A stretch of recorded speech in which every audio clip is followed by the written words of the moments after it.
เพียงร่างกายไว้ชีวาแต่กุศลผลกรรมทำมาย่อมแปลงค่ากลายเป็นทุนส่งผลให้ทุกคนเวียนวนไม่สูญสุขและทุกข์เป็นไปตามทุนที่พวกคุณได้ก่อทำมา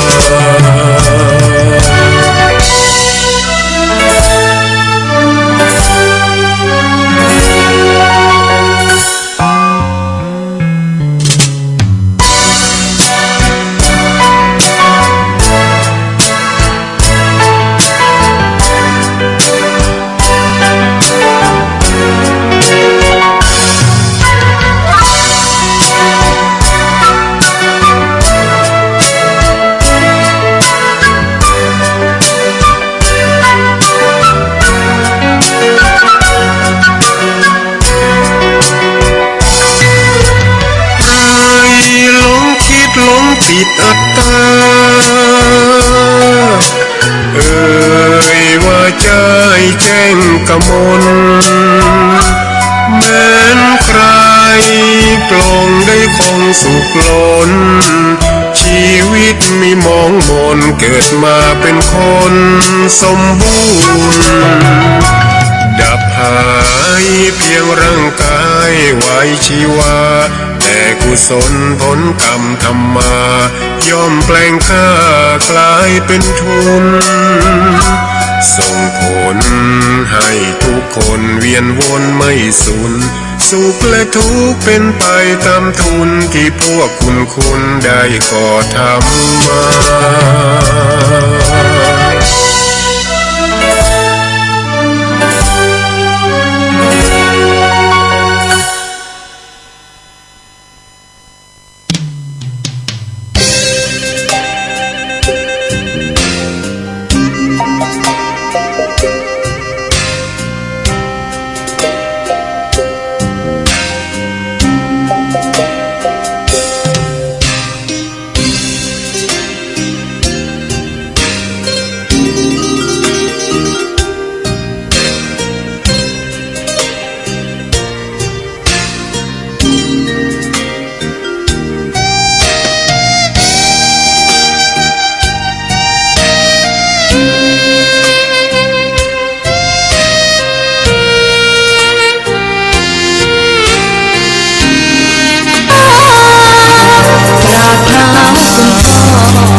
จามเทวีสร้างพระเจดีย์ที่วัดดอยน้อยพร้อมเจดีย์โค้งอีกองค์เคียงคู่อยู่ดอยสลับก้อนหินใหญ่น้อยร้อยเรียงหน้าอัศจรรย์พระธาตุสีทองแงนมองฝูงพึ่งทำรังช่างมีบุญคลังพลังศักดิ์สิทธิ์คนนั้นกล่าวคำไหว้สากราบสักการะคนลุกคนชันสัมผัสถึงสายสัมพันธ์คงเป็นลูกหลานเคยร่วมสร้างบุญวัดดอยน้อยอยู่กลางยอดดอยโรยต่ออำเภอดอยหลอกเขตติดต่อป่าสางลำพูนเดินทางปลอดภัยจากเชียงใหม่หรือสายลำพูนยินดีต้อนรับนักบุญมาร่วมสร้างทานบารมีตีสามตีสี่เปิดสถานีฟังตุลุงยองนักเทศเสียงทองชื่อเสียงดังก้องทั่วฟ้าธานีตัวจริงเสียงจริงวัดดอยน้อยแม่จามเทวีต้อนรับญาติโยมที่มีจิตศรัทธามาร่วมสร้างบุญ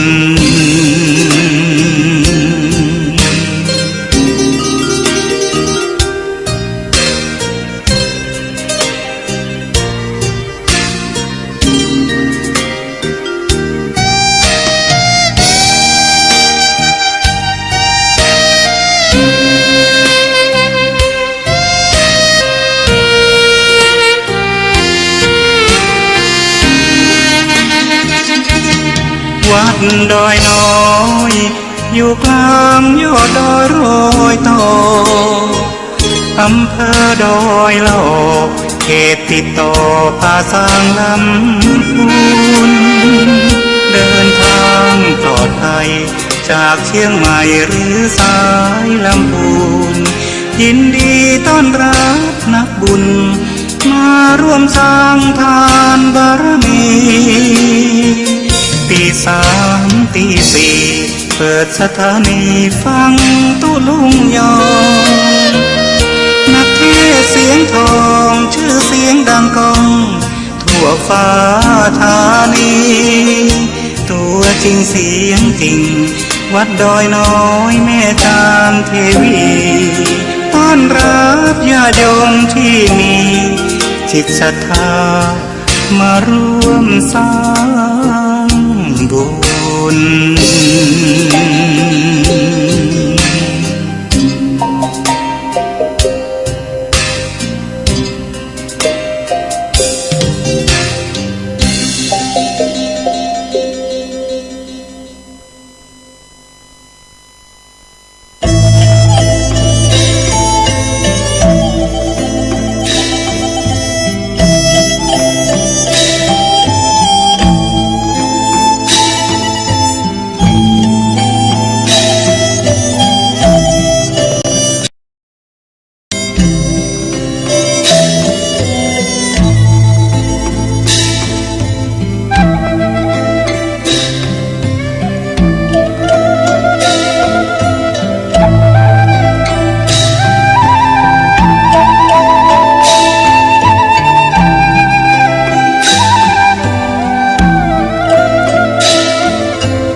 ขอความนอบน้อมแด่พระรัตนตรัย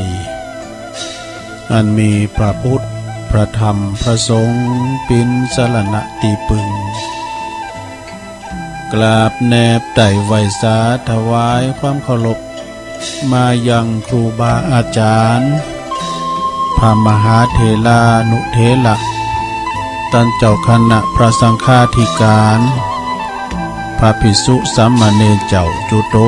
นจุองค์กุวัดวาอาราม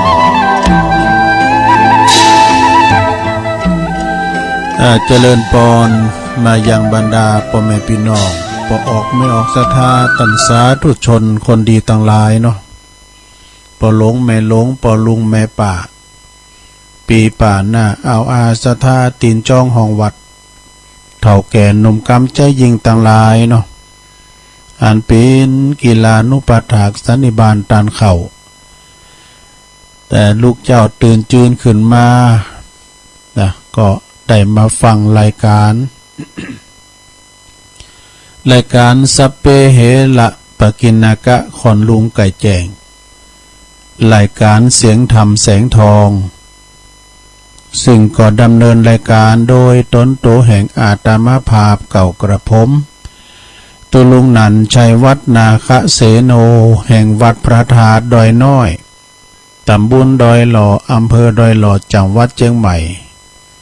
ก็ได้มาพบมาปะกันเนี่ยเจ้านี่ก็เป็นเจ้าแหลกเด้อนะในวาระโอกาสนาทีของตุลุงที่จะได้รับผิดชอบประคับประคองรายการพัดสุกเสา3เจ้าโดยกันสดาญาโยมทั้งหลายเนาะแล้วก็เมื่อแรงบึดแถมแรงหนึ่งวันนี้ตื่นจืนกันขึ้นมาแล้วบ่ศรัทธาญาโยมทั้งหลายเนาะก่อนที่จะเอ่ยไปตังสถานีวิทยุต่างๆสถานีโดยกันนี่กะท่านพระครูว่า ก็เอามาสวดมนต์กันเนอะไหวพระกันก่อนศรัทธานักมวยจะขึ้นเวทีเพื่อก็ไหวครูเนาะเอาก็ไหวครูไว้ก่อนเพื่อความเป็นสิริเป็นมังกรเป็นมงคล กับตนกับโตกับขอบกับโคกับลูกกับหลานตั้งหลายเนาะกลุ่มโหฮอเฮิรนอยู่ดีมีสุขกันเนาะลมกันสวดมนต์กันตึงลงตึงหลายเนาะ มันต้องลุกมาเตอมันเจ้าอยู่นอนอยู่ในที่นอนถ้าเกิดลงเด้อลงบ้างลงโอนเขาแม่บุญพินเขาตึงลงตึงหลายต่อไปไหวพระพร้อมกันเนาะอะระหังสัมมาสัมพุทโธภะคะวาพุทธังภะคะวันตังอภิวาเทมิสวากขาโตภะคะวะตาธัมโมธัมมังนัมมัสสามิสุปฏิปันโนภะคะวะโตสาวกสังโฆสังฆังนะมามินะโมตัสสะภะคะวะโตอะระหะโตสัมมาสัมพุทธัสสะนะโมตัสสะภะคะวะโตอะระหะโตสัมมาสัมพุทธัสสะนะโมตัสสะภะคะวะโตอะระหะโตสัมมาสัมพุทธัสสะอิติปิโสภะคะวะอะระหังสัมมาสัมพุทโธวิจาจารณะสัมปันโนสุขโตโลกวิโตอนุตตโลปุริสตัมมะสาลาธิสัทธาเทวามนุสสานังพุทโธภควติสวากขาโตภควตาธัมโมสันติทิโกอากาลิโกเอหิปัสสิโกโอปันนยิโกปัจจตังเวทิตาโปวินโยหิติสุปฏิปันโนภะคะวะโตสาวกสังโฆอุจจุปฏิปันโนภะคะวะโตสาวกสังโฆญายะปฏิปันโนภะคะวะโตสาวกสังโฆสามิจิปฏิปันโนภะคะวะโตสาวกสังโฆญาติตังจัตตาลิปุริสยุคานิอัฏฐปุริสบุคคลาเอสะภะคะวะโตสาวกสังโฆอะหุนายโยปะหุนายโยตักขินายโยอัญจัลลิกาลนิโยอนุตตลังปุญญเขตังโลกัสสาติจะยันโตโปธิยาโมเลสักกายานังนันทิวัตตันโนเอวังตวังวิจัยโยโหหิจยสุจยมังคันเลอัปปลาจิตตปันลังเกสีเสปัทวิปุคะเลอภิเสเกสัพปะพุทธานังอากาปะโตปโมทัตติสุนักกตังสุมังกลังสุปะภาตังสุหุติตังสุขโนสุโมโหโตจะสุยิถังพระมัจจาลิสุปัทขินังกายกัมมังวาจากัมมังปัทขินังปัทขินังมโนกัมมังปณิทิเตปัทขินาปัทขินานิกัตตวนะละพันตัตเถปัทขิเนสัพพิติโยวิวัจจันตุสัพพะโลโกวินาศตุมาเตภวัตวันตลายโยสุขีติกายุโกภวะอภิวาตานาสีลิสานิจังวุตตาปัจจายโนจัตตาโลธรรมาวัฏันติอายุวันโนสุขังปะลังเอาแล้วศรัทธาญาติโยมทั้งหลาย ตัวลุงก็ได้นำปิ้นเก้าปิ้นโหนนำสวดมนต์ไหวพระกันไปปิ้นตีเรียบร้อยเนาะก็ขอกุณพระติตไลรัตนะผ่านแผ่วพระเกี่ยวเจ้าตั้ง3ประการจงได้ดลบันดาลมาปกป้องคุ้มครองรักษายังครูบาอาจารย์พระสงฆ์มหาเถรานุเถระพระน้อยขโยมเนาะครูบาอาจารย์พระสงฆ์องค์สัมมาเนรอยู่กับวัดกะว่าก็ขออยู่ดีมีสุขขอให้มีสุขภาพพลานามัยสมบูรณ์แข็งแรงอยู่ก้ำจูปูจาสืบทอดพระศาสนากันไปเผยแผ่สัจธรรมคำสอนขององค์พระสัมมาสัมพุทธเจ้าแล้วก็ปินเนอร์นาบนศรัทธาได้มาศึกษาได้มาสักการะบูชากราบไหวเนาะยึดเหนี่ยวจิตใจศรัทธาพอออกไม่ออกศรัทธาก็เหมือนกันเนอะพอลงแม่ลงหมู่เฮาเจ้าขาดทั้งหลายก็ขอให้อยู่ดีสบายเนอะกินข้าวลำกินน้ำลุงอย่าเจ็บอย่าจน อยู่กับหอกับเฮินอยู่กับบ้านกับจ้องในโลกเนอะขอเป็นกำลังจิตกำลังใจกับพอลงแม่ลงเขาตีเปิ้นติดต่างติดเต้งก็ดีเนาะที่เปิ้นอยู่กับบ้านกับจ้องก็ดีแล้วเนาะเอาวิทยุปิ้นกูในโลกเนอะฟังกันไปมาตึมีตั้งแต่ตอนตี 3ไปนะรายการสดๆนี่นะวิทยุของเฮาเนี่ยหลายคืนที่เปิ้นออนไลน์นะเปิ้นเสริมสัญญาณไปหากันก่อนอื่นก็ขอบคุณสถานีวิทยุเปิดการศึกษาพระพุทธศาสนาและวัฒนธรรม FM 104.50 เมกะเฮิรตซ์วัดฝายหินตำบลสุเทพอำเภอเมืองจังหวัดเชียงใหม่โดยเมตตาบารมีธรรมอาจารย์ท่านพระครูสมุวิสุวัฒน์วรกิจโจเนออาจารย์ก็ลิงสัญญาณไปพินตีเรียบร้อยวิทยุของคณะสงฆ์อำเภอฝางโดยเมตตาบารมีธรรมในพระเดชพระคุณหลวงปู่พระครูสุจิตานุรักษ์เจ้าคณะอำเภอฝางFM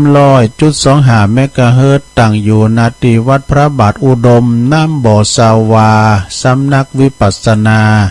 กราบขอบคุณตุปีเจริญโชติธรรมโมจากวัดสันโค้งอำเภอแม่อายตุปีก็รีโมทลิงก์สัญญาณไปฟังกันอย่างจุใจครอบคลุมถึง3อำเภอเนาะว่าจะเป็นฝังชัยปราการแม่อายฟังกันติ้มตีเนาะขอบคุณรัง89.50 บ้านทุ่งเรดิโอตั้งอยู่ที่บ้านป่าซักตำบลบ้านกลางอำเภอสันปัดตองคุณพ่ออุดมแม่เทียมวันพุทธวงศ์เนอะเปิ้นก็ถวายเวลาสถานีแดนดินถิ่นล้านนาตั้งอยู่ที่บ้านโฮงโง่ตำบลนำบ่อโลงอำเภอสันปัดตองเหมือนกันคุณรุจิสมบัติเงาคำเนอะปีอ้ายใต้โฮเฮา103.50 เนอะแดนดินถิ่นล้านนามนเสียงธรรม106.25 จากอำเภอแม่แจ่มโดยเมตตาบารมีธรรมหลวงปู่พระครูมงคลวิสิทธิ์หลวงพ่อใหญ่เฮาเจ้าคณะอำเภอแม่แจ่มเจ้าอาวาสวัดบุพารามตำบลช่างเครื่องอำเภอแม่แจ่มเด้อขอบคุณตุปีปลัดอุทัยถึง2อุทัยตัวเนอร์เจ้าหน้าที่เชิมสัญญาณสถานีวิทยุคลื่น101นะ101.75 เมกะเฮิรตซ์น่านฟ้าเรดิโอซึ่งก็ตั้งอยู่ปุ้นตำบลป่าเดชปุ้นนะในเมืองปุ้นเนี่ยอันนี้มีคืนหลายคืนเนอะอันนึงดังก็ฟังอันนึงหมุนไปหมุนมาขอขอบคุณตังคุณลุงนิรันดร์ปันดอนตองนี่ปีอ้ายใต้โฮเฮาเชิมสัญญาณไปบางทีปรากฏเชิมตั้งแต่ตี 3ไปถึง 7-8 โมงพุ่นนะอันเนี้ยคืนนี้นะขอบคุณตัง96อันนี้ทุ่งกวางเมืองป่านนี่เปิ้นเอาคืนพุ่นเนาะแล้วก็91.50 เมกะเฮิรตซ์เหมือนกันวิทยุชุมชนคนนาน้อยจังหวัดน่านเนาะโดยเมตตาบารมีธรรมอาจารย์พระครูสุจินต์นนทธรรมด็อกเตอร์เจ้าวัดหนองป่าค่านะขอบคุณเนอแล้วก็90.75 เมกะเฮิรตซ์วิทยุชุมชนคนเหนือเขื่อนนะฮอดปุ่นนะครอบคลุมไปทางอำเภอดอยเต่าด้วยแล้วก็ คืนประจำเฮานี่ก็มี98.75คืนธรรมะของชุมชนตั้งอยู่ที่วัดห้วยตองสักตำบลคงเปาอำเภอจอมทองโดยเมตตาบารมีธรรมอาจารย์ท่านพระครูวาปีวรมานิจเจ้าอาวาสท่านชวลิตชัยวังโสพระเจ้าหน้าที่เชิมสัญญาณไปก็ขอขอบคุณกุสถานีเนอะที่ได้เอื่นเอ่ยมาแล้วเนาะ ตลอดถึงเปิดฟังทางแอปทางไลน์ทางระบบ Facebook ของวัดฝายหินโตยเนาะฟังย้อนหลังก็ได้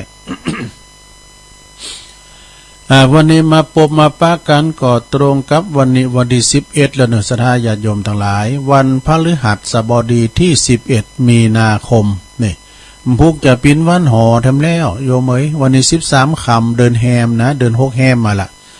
มื้อก็เดิน6จะดับแล้วนี่เนาะศรัทธาพุกว่าวันหอวันเหน็บแล้ววันนั้นวันนี้มาพบมาปะกันเจ้าแหลกเนอะเจ้าที่11นะ12 13เนาะจากนี้ไปแถมเดินนึงก็จะปีใหม่แล้วนี่เนาะ13กับวันสังขารหลวงปีนี้เปิ้นปลดล็อกเนอศรัทธาเปิ้นขี้คายล่ะอนุญาตให้เฮาได้มีกิจกรรมน่ะสะเก่าดำโหกายอะกะนะสะเก่าดำโหปีหม่งปีใหม่หอ1หอเนบกันเนี่ยไปทำบุญตักบาตรกันก็ขออนุโมทนาเนาะศรัทธาญาติโยมทั้งหลายวันนี้ตุลุงก็ได้น้อมนำอภิธรรมเทศนาแบบบรรยายจะมีอยู่สองตอนกันเนอะสนะมีภาค1ภาค2โดยก็ภาค1ก็ถ้าได้เอาตอนเจ้าเนี่ยแล้วภาค2ก็พุกเจ้าเอ้กะนะเพราะว่ามันเป็นธรรมณบัดนี้บรรยายเนาะแลมแรงเบิดนี่จะสอดธรรมตัวอุ้ยมาเตแถมากะตอนบ่าย3 โมงนะแล้ววันนี้ตึมได้ไปไหนเฝ้าวัดเฝ้าเสาแล้วก็หลวงปู่เปิ้นจะไปงานขาวดำเขาก็แสดงความเสียใจโดยกับพี่น้องอันนี้ตั้งปอบ้านเนาะเปิ้นเรียกว่าผู้ใหญ่บ้านเปิ้นได้เสียแก่ชีวิตไปปอหลวงชาญวิทย์ใจยปันนะปอหลวงชาญวิทย์นี่ก็ยังหนุ่มยังแน่นอยู่นะ50 ปลายอยู่เนาะเปิ้นได้เสี่ยงบุญไปแล้ววันนี้เปิ้นจะเขินศพหลวงปอก็จะไปด้วยเนาะตุลุงก็เฝ้าวัดก็เคยลมงานกันเนี่ยปลงชั้นวิทย์เนี่ยก็เอาใจใส่ตั้งวัดตั้งวาดีแต่วันชะทาหมู่ไก่หมู่หิมก็ไปเนี่ยวันนี้ชมรมกำนันผู้ใหญ่บ้านเนี่ยปิ้นจะพาหมดแล้วก็อบตโดยคือจะมือหอตุลุงไปงานศพปลงเก๋เนาะปลงเก๋นี่ก็อยู่อันตั้งให้พัฒนาเนี่ยโอ้ปลงกับหน้านี่ติ้มนะบันทึงติมมันศาลาที่ในป่าจ้านะทางบ้านแถม ก็ปีนี้ก็พอหลวงก็เสียแก่ชีวิตไปสองทันกันเนาะในระยะตำบุญเดียวกันด้วยก่อนเป็นยังเนาะจติจัลลาพยาธิมรณะเกิดแก่เจ็บตายวันนี้ผมก็จะเขินศพไปสู่สุสานปัจจากันต่อไปแล้วก็ปุณก็มีเนอะบ้านเกิดตุลุงนะก็ขอแสดงความเสียใจกับครอบครัวของปอสุตันด้วยปอสุตันนี่เป็นอายุ90 ปลายเนี่ยเปิ้นห่างวันนี้ข้ามพุกเสกันเนาะพี่น้องเมืองฟางจะได้มาทันแล้วเน้อหน้าหอมไก่เขา หน้าโถมเขามาเนอะเป็นเคยญาติเดียวกันปอหลงสินบุญตุปีสินบุญด้วยเนาะตุลุงสินบุญกันเนาะเป็นอยู่เจียงดาวก็โทรหากันอยู่อันนี้วางนี่เปิ้นไขโทรมาจะได้จ้ะก็ว่าเบอร์โทรหายจ้ะอันนี้ก็เป็นบทเป็นตุเจ้าตุจบนักธรรมเอกแล้วนะเนี่ยต้องมีมุมานะเนอะตุลุงสินบุญเลยนะเจียงดาวบ่เนากันว่าเวลาเคยยาเท้าเสียงบุญก็ปากกันมาพูดถึงครับว่าปอสุตันนี่นะเป็นนักมวยเก่าเนอะอายุ90 ปลายนะอายุมันยืนยาวเป็นนักมวยเก่าผู้ท่มก่อนในนักมวยเจ้าบ้านเนาะเป็นเผบตีกันนี่โตอันนี้นี่เป็นนักมวยที่มีศิลปะครูต่อสู้ในการไปจัดไล่ๆนะพออินผลเขาบ่เดินเขาเนี่ยเป็นลูกศิษย์เป็นว่ากะนะอินผลเลือดสุดตัน บ่เดินเขาเลยนะจือบนในนักมวยในนักมวยบนเวทีอินผลเลือดสุดตันอันนี้ก็เป็นธรรมดาเนาะก็เพิ่นจะห่างวันพุกเสวันฮือเจนอันพี่น้องตามเมืองฝางเคยญาติเนาะถ้าฟังรายการนี้ก็มาเด้อก็ตั้ง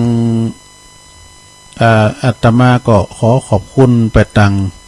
พี่น้องศรัทธาบ้านแพะโป่งแต่ว่านี่ก็โดยการนำของปหลวงนิกรคำลือเกียรติบ้านแพะโป่งเพิ่นก็มาสู่มากาละวะตุลุงโอ้มากันล่ำรถตู่มากันหลวงกันหลายบางพองเพิ่นก็ไม่ได้ขึ้นดอยซะตื่นนะใครหันไอ้ดอกเพิ่นก็ไปสอดไปไหวพระธาตุกำสังกานี่มีท่านผู้ช่วยแก้วเขาผู้ช่วยแก้วนี่เพิ่นอยู่ตุงหมากหนุ่มในโลกโตอันนี้ก็บริการดีนะขึ้นสูงตุลุงเนี่ยผู้ช่วยเติงนี่เป็นไวยาวาจกรเลยตลอดถึงปครูแม่ครูกันมากันหลายเนาะขอบคุณขอบคุณงานของเฮาสำเร็จลุล่วงไปโดยดีเนาะแล้วก็ขอบคุณดังคุณแม่บุญยวงคุณแม่น้อยบุญยวงแซ่พันโดยนะเปิ้นก็ปิ้นกำลังใจมาตลอดแล้วก็ไล่ทันแต่ว่านี่สถาญาโยมตุลุงก็มาหันคลิปเนาะหันคลิปหยังโอ้คลิปเปิ้นเนี่ยเปิ้นว่าตั้งประเทศศรีลังกานี่ฝนตกปิ้นป่าวะ อย่างตุลุงว่านะฝนบัดเดียวนี่มันเปิ้นว่ามันดูดขึ้นมานะมันดูดเพราะว่าเป็นอันสัตว์เล็กสัตว์น้อยเนาะในน้ำก็ดูดขึ้นไปบนเมืองฝ่าป่ะวะเปิ้นว่าพายุงวงช้างพายุงวงจ้างนี่ก็อันตรายเหมือนกันเนอะแต่มันได้ปั่นเฮินไผเนี่ยรถโยนปิวปินก้านไปพอทั้งเมืองนอกหรอเนี่ยอันนี้ปั่นไปทางทะเลปั่นไปทางแม่น้ำเนี่ยปุดตบบึดอันดูดเอาผาขึ้นบนเมืองฝ่าเนี่ยตกลงมาบุบบับเจ้าบ้านก็ตกอกตกใจพอปิ้นว่าปลาตกจากฟ้า มันหอบเอาปลาขึ้นไปนี่สดากินแล้วก็เพิ่นว่ากินได้วะมีอันตรายหรอกปลาก็มาจากน้ำ นี่บอกว่าฝนหอบเอาปลาขึ้นไปบนเมืองฟ้าอินเดียก็มีนะอย่างเดียวกันนะฝนตกปิ้นปลากินแล้วก็กินได้เหมือนกันวะแล้วก็บางพองก็มีฝนตกปินแมงมุมวะแมงกำปุ้งเขาเนี่ยนะเนี่ยบัดเดี๋ยวนี้มันก็มีไปประหลาดไปจริงๆเนาะ ตั้งแพะตั้งป่าแล้วมีอย่างพองตั้งแพะตั้งป่าเพิ่นก็ ช่วงนี้ก็มีผักหวานก้ามีไข่มดสุ่มก้านี่เอาไปเอามาตุลุงก็เลยแต่มันเราข่าวเรื่องไข่มดสุ่มเรื่องมดสุ่มนะโอ้ขอบคุณประครูฮอนเนอร์ปราชญ์ชาวบ้านนะอาจารย์ชัยทองขันเพิ่นสูงมาตุลุงก็จะอ่านพอนะข่าวนะโยมนะมันแบบห้อยไห่เหมือนกันด้วยนี่นะมดสุ่มนี่มันจะว่าตัวน้อยเนี่ยมันปุดตัวสามารถที่แป้จ้างกันนะชนะจ้างกันนะเข้าในหูดังจ้างก็ครบกะโตจ้างห้องกับป่ากับดอยเนาะไปเตะหังบ่นี่อันนี้เพิ่นว่าอีน่ะปล่อยว่าไปเนาะเวรกรรมปางใดได้มาตาวลุ่มเกิดปิ้นหมดสุ่มหมดแดงมาคนมาโดยเสาะเอาไปตุ่มแกงสิไลแดงบานจองของขานี่อันนี้หมดสุ่มมันจมนะมันจะแจงก่อนแล้วมันจม มันจมว่าอย่างนี้นี่ไปทางใดก็ปะปันหนาก็บ่ป้นหนาเขายังโดยมาสอดไส้นี่หอบลูกหลานหนีภัยลีป่าไม้เขาก็ยังจักได้โดยมานี่อันนี้มันสามนะหนีเขาป่าไม้ป่าใหญ่ดงนาเขาเสาะสืบมาคำขากันแก่ง ก่อบานแปลงจองนะก่อบานแปลงจองห่อใบตองแห้งเขาเอาเสาแตงแตกหยวะ เอาไม่เสาเขาแตงปวดโอ้สายตบปุกมันตบไอ้นี่ปุกตกเสียน้ำปูนี่ไม่แปลงไอ้นี่ปวดโตแตกกันหยวะถึงไหนเดี๋ยวกันนึงมันเอาใบตองแห้งนะมาแปลงห้างแล้วก็คำขาลาวีบ่มีลดละบ่ปะไหนนะปะไหนไหลขาไหลเตเนี่ยเตหังบ่นี้อกปอสันเจ้าลูกเต่าวาเวลูกเต่าวาเวมาเตเอาลูกล้านขาเนี่ยการว่าปึงเป็นสามได้กาโปโตอันนี้น้ำตาหมดแดงนะกันน้ำตาแมงมันนะขันไหนคูดทั้งบน ก็เนี่ยแฮมตะกับนั่นคือพอครูชัยแต่งงานแฮมกัมพอครูชัยแต่งงานน้ำตาแมงมันก็ อันนี้น้ำตาหมดสุ่มเลยถึงไหนปิ้นกรรมจะปิ้นกรรมได้จ้าจัดนี่เดี๋ยวมันขับเดี๋ยวป้าไหนไหลขาดเตไหลเตอกปอสันเจ้าลูกเต่าวาเวมาม่างมาเตเอาลูกหลานขาหัวอกเต้นตำน้ำตาปั้งหน้าปิ้นกรรมได้จ้าจัดนี่บ่หู้ปากันไปลบหลีกลี่อยู่ในหอมโหยต่างใดแต่ใดดีบ่เก้ยไปลักเข่าของไผนี้บ่ไปกวนคุยมนุษย์สู้เจ้าเนี่ยเพิ่นว่าเฮาจะไปกวนไปคุยสู้รู้สู้มาเตหังคูยื้อเนาะซอวาหากินตามดินหักเหงาขี่สัตว์ขี่แมงถ่ายไว้เอาหาเอาของกินเศษดินหน่วยไม้ปอตีกับไดเอาไปบ่ได้ไปหลบหบกินกับไผเล่งลูกหลานไปตามไผ่หอมห่วยนี่แปลงห้างสอนตาหรือผาหลิงจ้อยสูยั่งมาโดยสอดเสาะบุกป่าฝ่าเขาลำนาวลัดเลาะเสาะหาจุนไดนิกาหนีขึ้นไปไม่หวังได้ป่นตายังเอามวยมา ยังเอามวยมาโบฟันกลเสิงเนี่ยมันเอาด่าเนี่ยมันเสิงไม้ก็สีอันนี้มันไม่เศร้าตึงนี่ฟัน เอากูหยั่งได้คุณเอาเนี่ยได้ตึงมัดตึงมดปัญญาจะมาเกิดเกิงเมื่อกำมาเติงหอดแล้วลูกหน่อยล้านหักหกหล่นเป็นแถวไข่เต่งใส่แววตายแล้วลูกขาให้หุยน้ำตาย่อยน้ำตาให้หุยน้ำตาปั้งหน้าหอบลูกหลานป้าลนไหวปากันป่ายนี้หมอบรีบฟุมไม่หวังลบหลีกไต่ภัยมารเนี่ยหวังลบหลีกไต่ไฟมารเป็นไฟรุ่นเนาะความมาขาดแค้นแน่นเลอพระมารขอตอบด้วยตันสาสายกันจัดหนาเนี่ยเพิ่นเจ๋งเหมือนกันนะ จัดนี้ขอลาไปก่อนเน้อค่ะบุญกรรมทำมาเต่านี้จัดหนาถามีขอ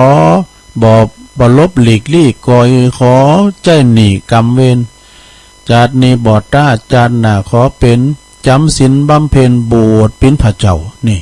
ปานาติปาตาเวละมณีสิขังปัทังสมายิจามิยาจามิขอหือมีความสุขจะเจริญมีความสุขความเจริญทุกท่านเจ้าไข่นี่ปีนานบ่าวเถ่า เพิ่นแต่งมาโอ้ขอบคุณเด้อขอบคุณอาจารย์ชัยทองขันจากน้องผ่าขาวเพิ่นส่งข่าวมาให้ตุลุงนะบางทีเพิ่นก็มีอันนิทานก้ามสังกานะเอามาเล่าสู่จู้กันฟังสัตว์ยังก็ตามสดายโยมมันก็หักคอบหักโคหักลูกหักล้านมันโจมมันสามก็ปึงดีโกได้มันก็ขึ้นล่ำไหมนี่ ปิ้นหอยไห่ก้ามสังกาเนี่ยน้ำตาหอยไห่ก็มีหรอน้ำตาหมดแดงก็มีทำก้ามด้วยขอเมตตาคู่ชัยอาจารย์ชัยทองขันแต่งน้ำตาแมงมันนะครับ อันนั้นสมุดตัวคุดอยู่ลึกๆว่าตัวคุดต้องเปิดมาอยู่เนาะ เอาละเนาะสดายาโยมเปิดเบอร์เป็นการเสวนาตุลุงก็จะได้แสดงธรรมนะเป็นธรรมเสวนาคาถาคุณพานปิ้นจัดใดสดามันจะมีอยู่2 ตอนกันเนอะภาค 1และภาค 2ภาค 2ฟังพวกเจ้าแถมเนาะมันยาวนี่ปุถุพินว่าเนี่ยทำกล่อมนะทำกล่อมแล้วเอาให้กึ่งนึกเกินนี่กันเนาะกันเอาเฮโมดนั่นก็กระเดิมมันก็จะเกินเวลาไปนะ เอาละเนอสถาฟังธรรมไปเนอทำบรรยายนะณบัดนี้เนอทำมันบรรยาย อาจจะก่อยว่าไปลงไข่รับก่อนรับไปตื่นมาก็ฟังต่อนะลงเด้อนั่นพี่ยังอ่ะมันต้องฟื้นไข่รับก่อนรับไปอ้าวถ้าต่างนะโมกันเด้อนะโมตัสสะภะคะวะโตอะระหะโตสัมมาสัมพุทธัสสะนะโมตัสสะภะคะวะโตอะระหะโตสัมมาสัมพุทธัสสะนะโมตัสสะภะคะวะโตอะระหะโตสัมมาสัมพุทธัสสะ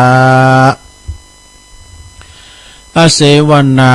จะปาลานังปันติตานันจะเสวนาปูจาจะปูชนิยานังเอตัมมังคลมุตตะมันตีณโอกาสบัดนี้อาตมาภาพก็จักได้แสดงพระสัทธรรมเทศนาในเสวนกาถาเปิดตอบสนองตามความประสงค์ของตันเจ้าภาพวันนี้ก็ตึงลงตึงหลายเนาะตึงหมู่เฮาเจ้าขาดทั้งหลายตึงคืนนะต่างคุณก็ต่างปินเก้าปินประทานอันต่างอกต่างใจจะแผ่บุญแผ่กุศล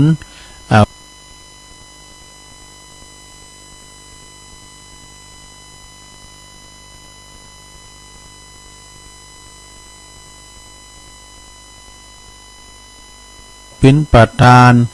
อันต่างอกต่างใจจะแผ่บุญแผ่กุศลหวังผลอันนี้ติดตามไปโดยหาจิตกุศลปจิตตดวงวิญญาณของเหล่าญาติกาหมู่เฮาเจ้าขาดทั้งหลายนึกเอาเด้อจัดต้านไปหาภัยกันได้ไกลนะเดี๋ยวนี้เฮาพิจารณาตามธรรมเหมือนกันตึงหลงนะ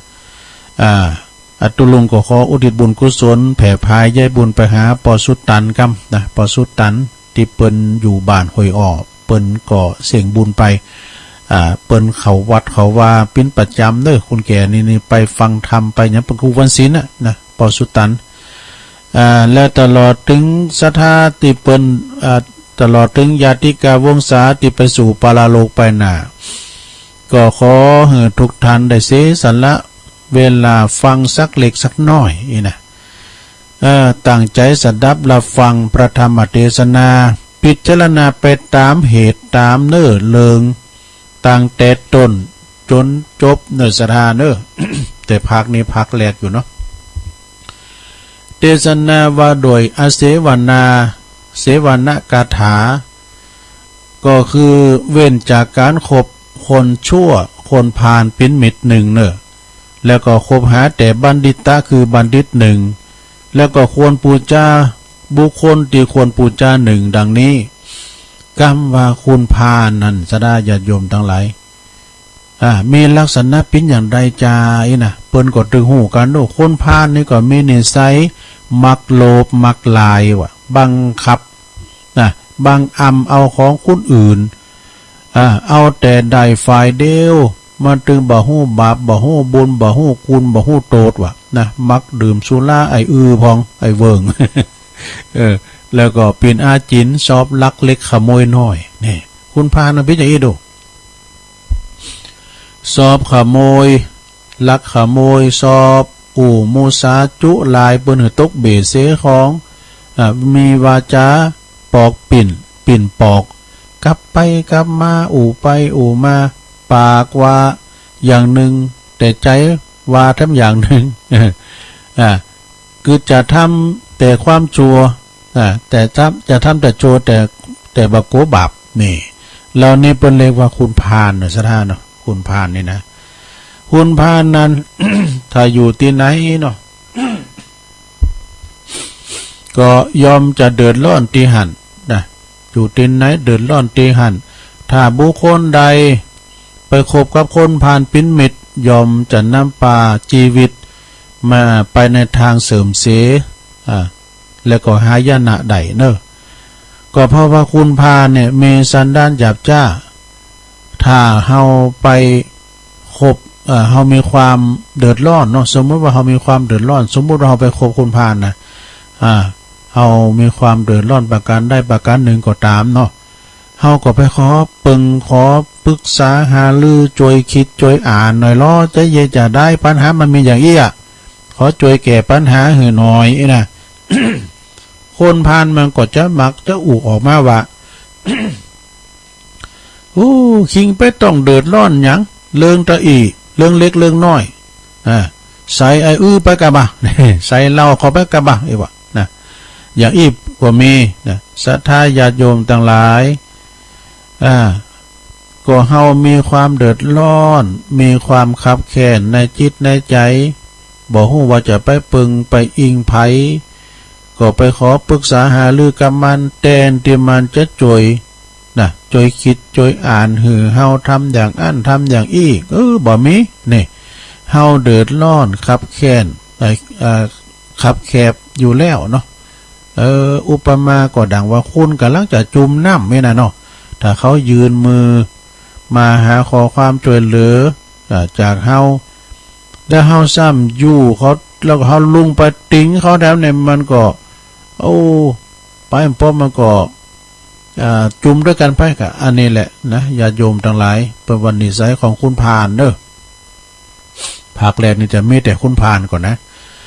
คุณพานนั้นก็อยู่ที่ไหนยอมทำความเดือดร้อนคือกับหมู่กับคณะกับพกพ้องเปินป่องเดียวกันตลอดถึงเดือดร้อนไปถึงจาติศาสนาถ้าว่าคุณพานคบคุณพานจะหันแก่ใดนะคุณพานมักจะเอาเปรียบเปินฝูง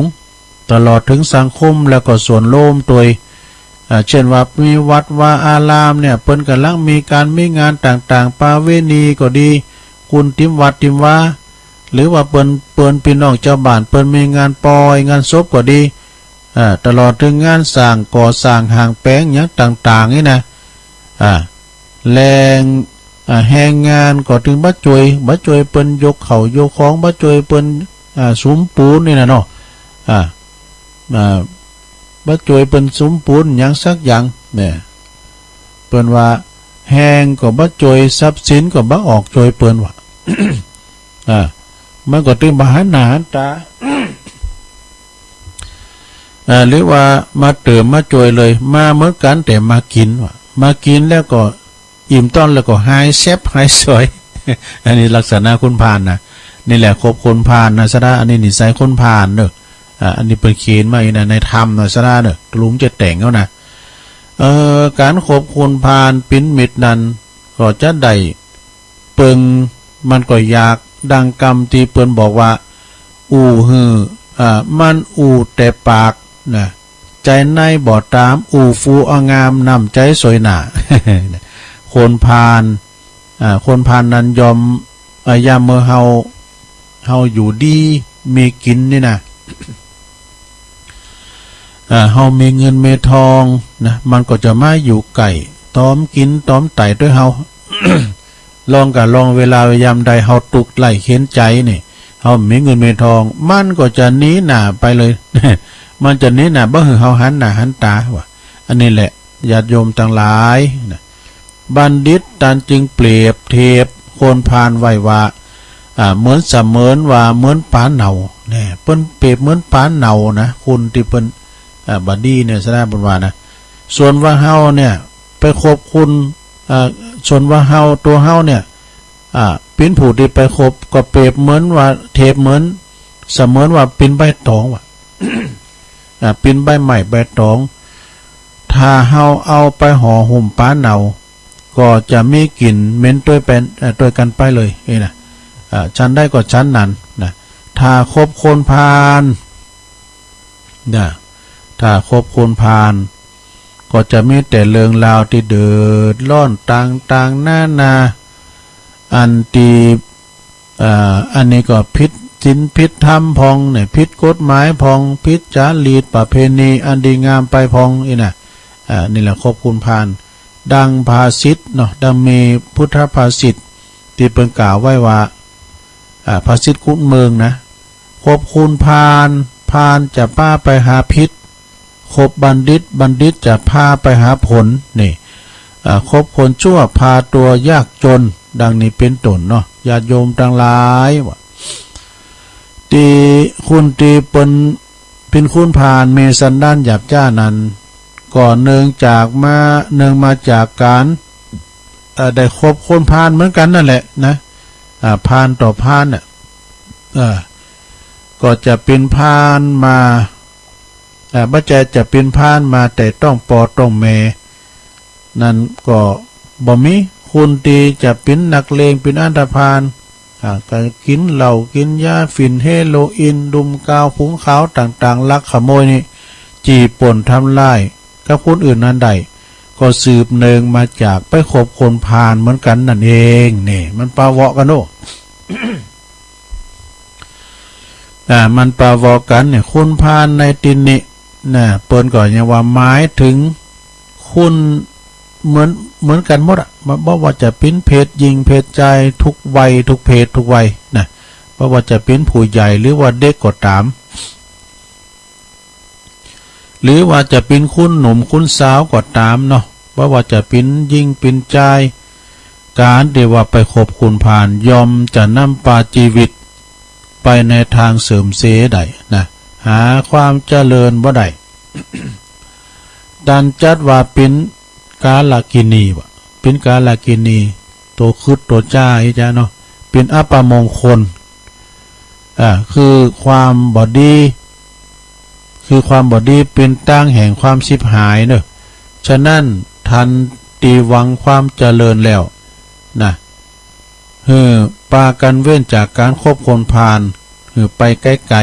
ๆนี้หลีกเลี่ยงไปไกลๆอย่างกัมโบราณเพิ่นกล่าวไว้ว่าวินม้าปอศอกวินวอกปอวาถ้าว่าวินคนปาลาคนพานะนี้ไกลแสนโยดดังนี้อีดู ความว่ากันว่าวินม้านี่มันปอศอกนะเพราะว่าม้านี่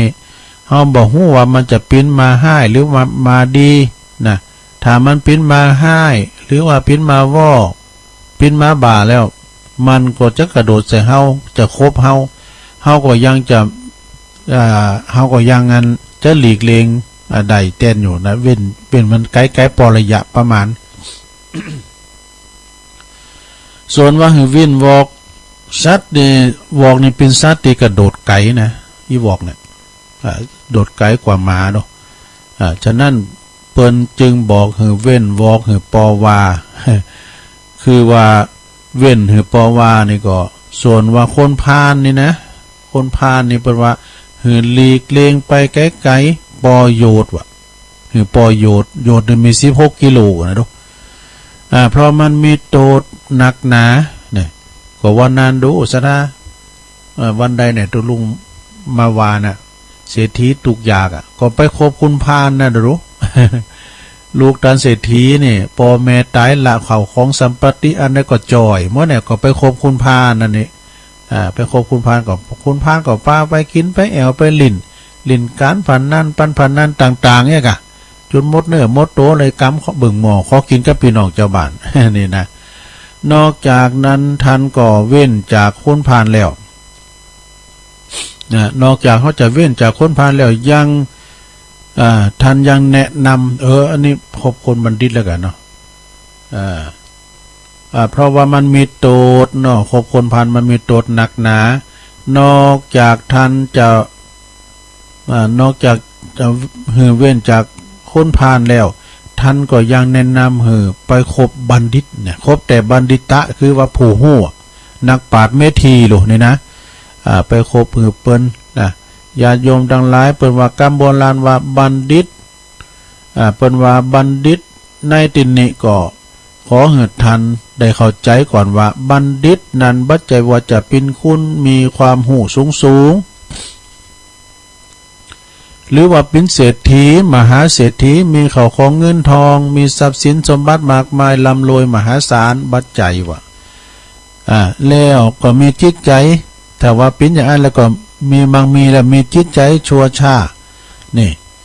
แล้วก็ทำแต่สิ่งตีชั่วร้าย มีกิเลสมีตัณหาชอบละโมบโลภเอาของคนอื่นกดโกงของผู้อื่นนี่นะมีนิสัยบ่ดีอีเนาะบ่มีศีลบ่มีธรรมบ่มีเมตตาบ่มีกรุณามีจิตใจหยาบช้าสกปรกโสมมเยียงดังสัตว์เนี่ยเพิ่นคิดไว้น่ะกรรมวาบัณฑิตนี่นะเปิ้นหมายถึงอีหรอบัณฑิตในที่นี้ก็หมายถึง คุณตึงยิงตึงใจอ่ะนะตึงยิงตึงใจตึงใหญ่ตึงหน่อยเมนิสัยใจคอมีศีลมีธรรมนะมีนิสัยใจคอดีมีศีลมีธรรมมีเมตตามีกรุณามีใจที่เป็นบุญเป็นกุศลนะมีกายวาจาใจดีคำว่ามีกายดีนั้นก็คือบ่ไปลักเล็กขโมยน้อยบ่โลภบ่อ้ำของไผของอื่นมาเป็นของโต บ่เล่นจู้สู่โพเบ้คนอื่นบ่ดื่มเหล้าเมายาเสพยาเสพติดหยังหลีกเว้นจากการทำโจทย์ทำแต่ความดีเนี่ยบัณฑิตนะทำแต่คุณงามความดีส่วนวาจานั้นก็บ่มูสาบ่จุบ่หลอกลวงไผนะบ่นินตาคนอื่นบ่เล่าขวัญอื่นนะแล้วก็บ่ปากโมนจ้าหวานเนี่ยโมนจ้าหวานเนอะบัณฑิตาเนี่ยนะเป็นโมนจ้าหวานส่วนว่าใจนั้นก็มีใจที่ว่าเมตตาเนี่ยเมตตาละไข่นะกรุณามีใจเป็นบุญเป็นกุศลเป็นใจบุญใจกุศลบุญเว้นจากการโกรธการเกลียดนี่บ่มีกิเลสมีโทสะมีตัณหามานะใส่ใหญ่ยังสักอย่างกึศแต่สิ่งที่เป็นประโยชน์ต่อสังคมแล้วก็ส่วนรวมนะสิ่งที่ดีที่เป็นมงคลทางนั้นที่เปิ้นกึศนะนักปราชญ์บัณฑิตหรอกหลีกเว้นในสิ่งที่ชั่วร้ายนะและก็มีจิตใจผ่องใสเว้นจากบาปทั้งปวงลักษณะคนที่กล่าวมานี่เรียกว่าเป็นบัณฑิตใดดังนี้เนี่ยเปิ้นก็ยังว่ามีแถมประการหนึ่งก็ควรปูชาสิ่งที่ควรปูชานะคือผู้ที่มีพระคุณแก่เฮานะปูชาจะปูชนียานังก็ไผที่มีบุญคุณแก่เฮาแก่ประเทศชาติแล้วก็แก่ศาสนาแก่สัตว์โลกสัตวโลกทั้งหลายก็ได้แก่พระพุทธพระธรรมพระสงฆ์แล้วก็พ่อแม่นะตลอดจนถึง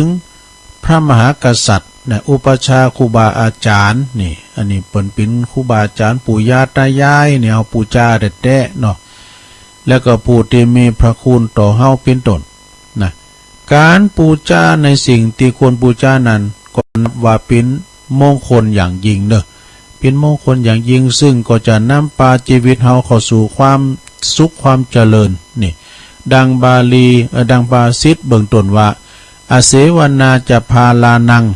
ปันดิตานันจะเสวนาปูชาจะปูชนียานังเอตัมมังคลามุตตัมมังดังนี้เนะซึ่งก็แปลเป็นไทยว่าการที่เฮาบ่คบคนพาลคบหาแต่บัณฑิตและก็ควรปูชาผู้ที่ควรปูชาจัดเป็นมงคลอันประเสริฐเนอะลงเนอะปาให้เกิดความสุขความเจริญในชีวิตทั้งจัดนี้และก็จัดหนาดังนี้สดาญาติโยมทั้งหลายนะเมื่อได้ฟังทำเรื่องราวการขบคนพาลมีสันดานหยาบจ้าแล้วก็จงปากันจำไว้หือดีหือนำไปสั่งลูกซ้อนล้านของตานว่าการขบมิตรเป็นสิ่งที่สำคัญมิตรแต่มิตรเทมเป็นมี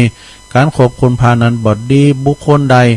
หรือว่าครอบครัวใดไปขบคนพาลแล้วก็จะปะแต่พบแต่ความเดือดร้อนห้อนใจเสียจือเสียเสียงเสียทรัพย์สินเงินทองนะแล้วก็มักจะปิ้นถอยปิ้นความขึ้นลงขึ้นศาลนี่กันเนาะนำมาซึ่งความหายนะมีแต่ทางซิบหายฝ่ายเดียววอดวายดังนี้นะดังที่ตุลุงได้แสดงมาภาคแรกก็คงจะสมควรเวลาเฮ็ดเอาอีกก่อน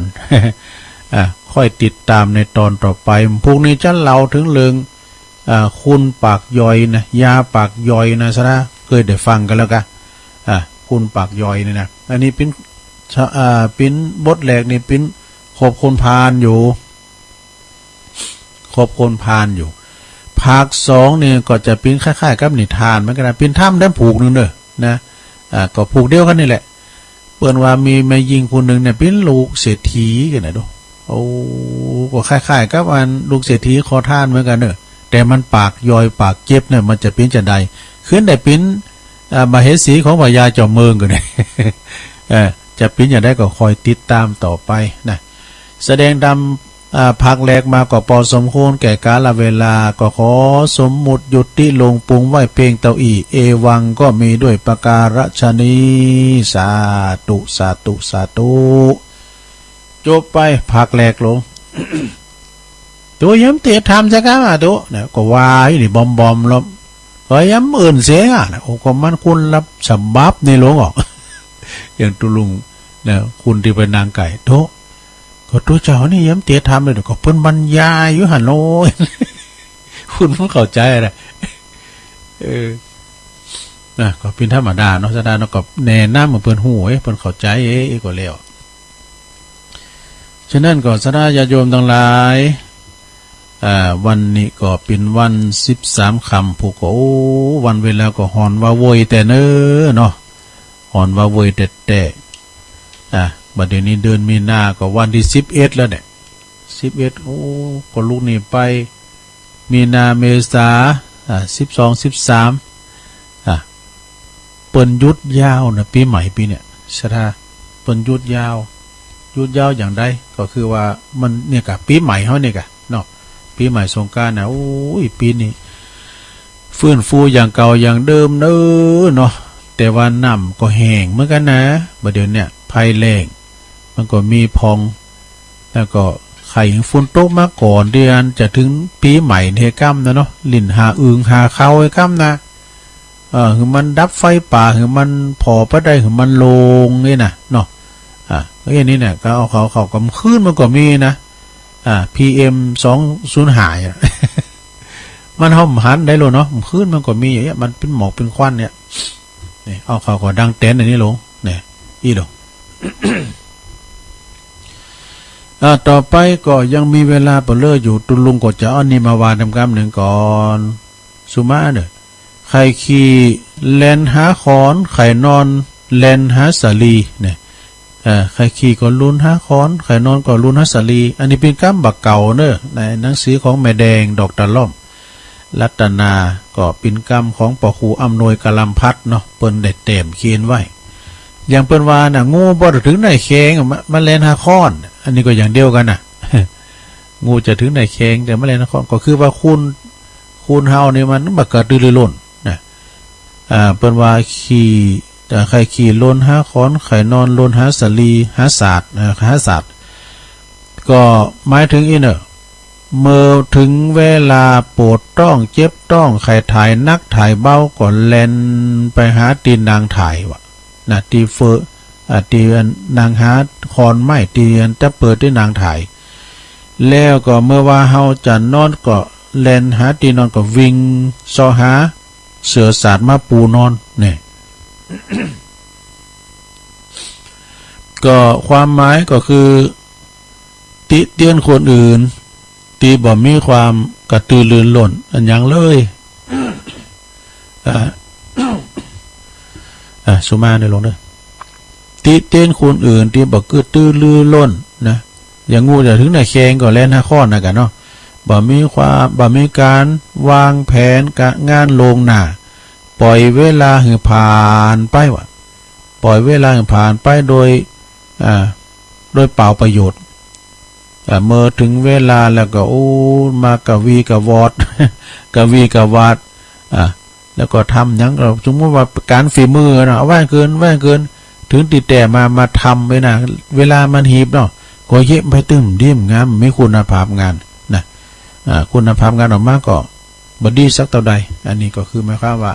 บักกระตือรือร้นไม่กระตือรือร้นเนาะเอาแถมบทหนึ่งสดาญาโยมทั้งหลายเนี่ยเปิ้นว่าควายเถ่าไข่ตายคำปงก็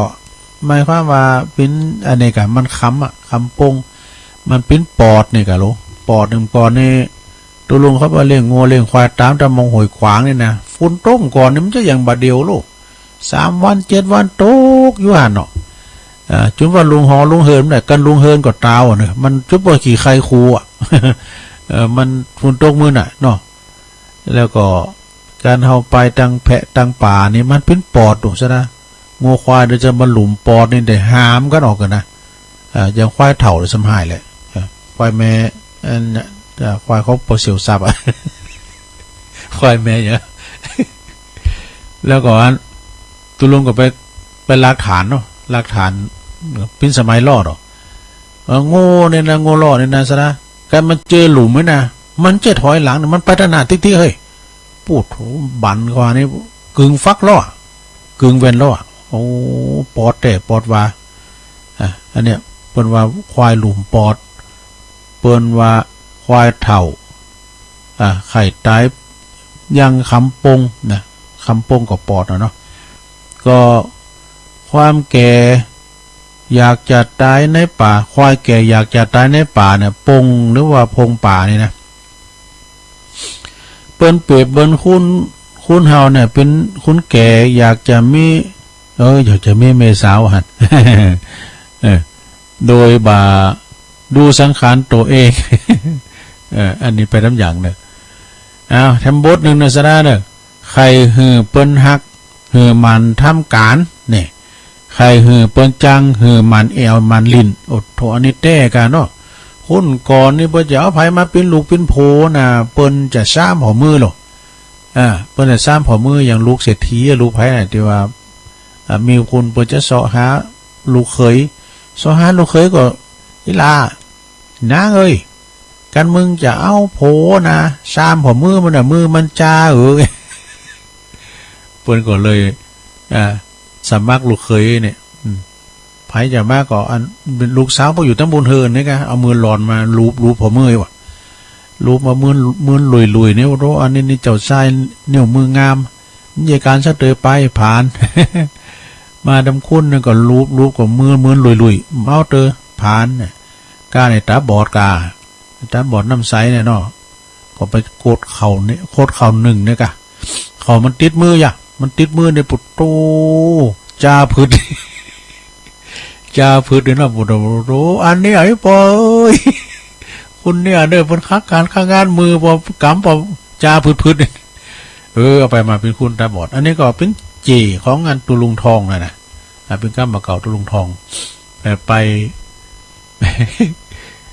เป็นลูกเคยไปก็ไปไทยนาก็ไทยไปหมดนาเปิ้นนาโดไทยหมด ลูกเคยจะไปไทยนาเพราะยืนน่ะโกอี้กับคนใจกว้างไงบ่อย คนมาแก่เว้ยได้ วันถึงที่วันพักปดแอกควายแล้วก็ก้อนน้ำจะจุบปกบะลูกเคยไปก้อนน้ำ เสียจูปกเยอะขนาดน่ะโอ้มันนึกว่าลังควายเลย มันนึกว่าลังควายก็เอาไว้ปลูกพักปลูกไม้กับพ่อ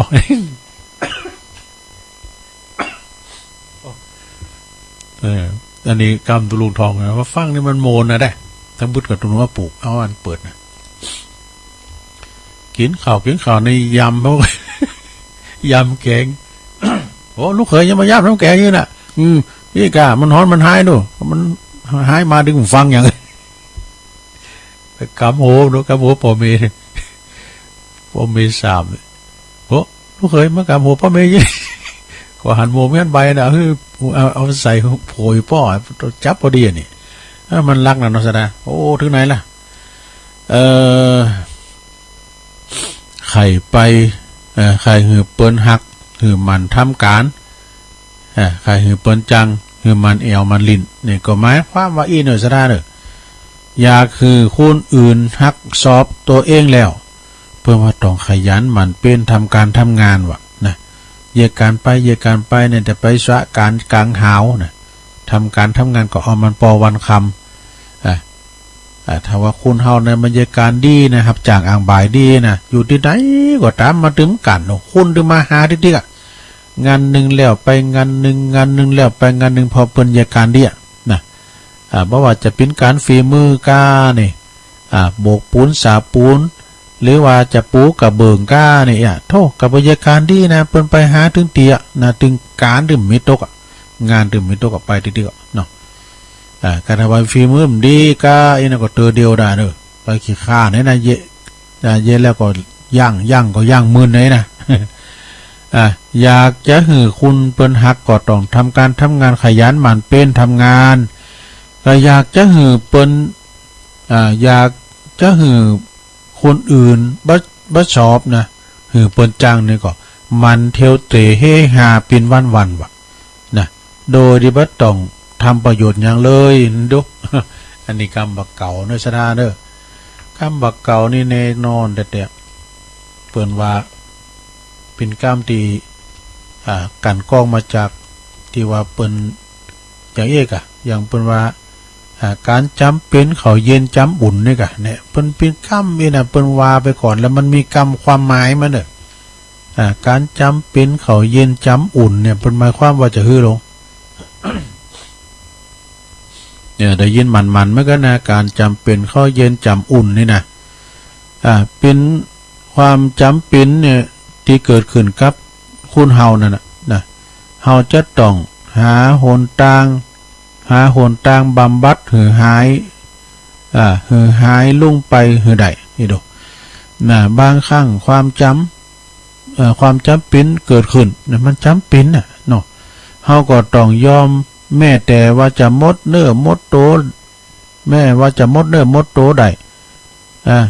ก็เปรียบเอาเหมือนเปรียบไว้ก็เหมือนเข่าตีข้างคืนเข่าข้างคืนเนาะเขายินเขาพอดเนี่ยกะเขาก็จะต้องจำเป็นกินย่ำมื้อเจ้าวันหนึ่งนี่นะถึงแม้ว่าจะนำมารับประทานได้เนี่ยเขายินจำอุ่นด้วยซะนะเขายินนี่เขาเอาไปอุ่นเนี่ยมันจะเหนียวเนอะเขายินในเหนียวนะซะนะตุลุงอันทว่าเปิ้นมาเป็นวันศีลวันนี้เนาะพวกนี้มันต้องมาเข้าพวกก็อุ่นเขายินอันนี้ แต่มันเหนียวหน่อยนะไปนุกง่านะกะ เนาะ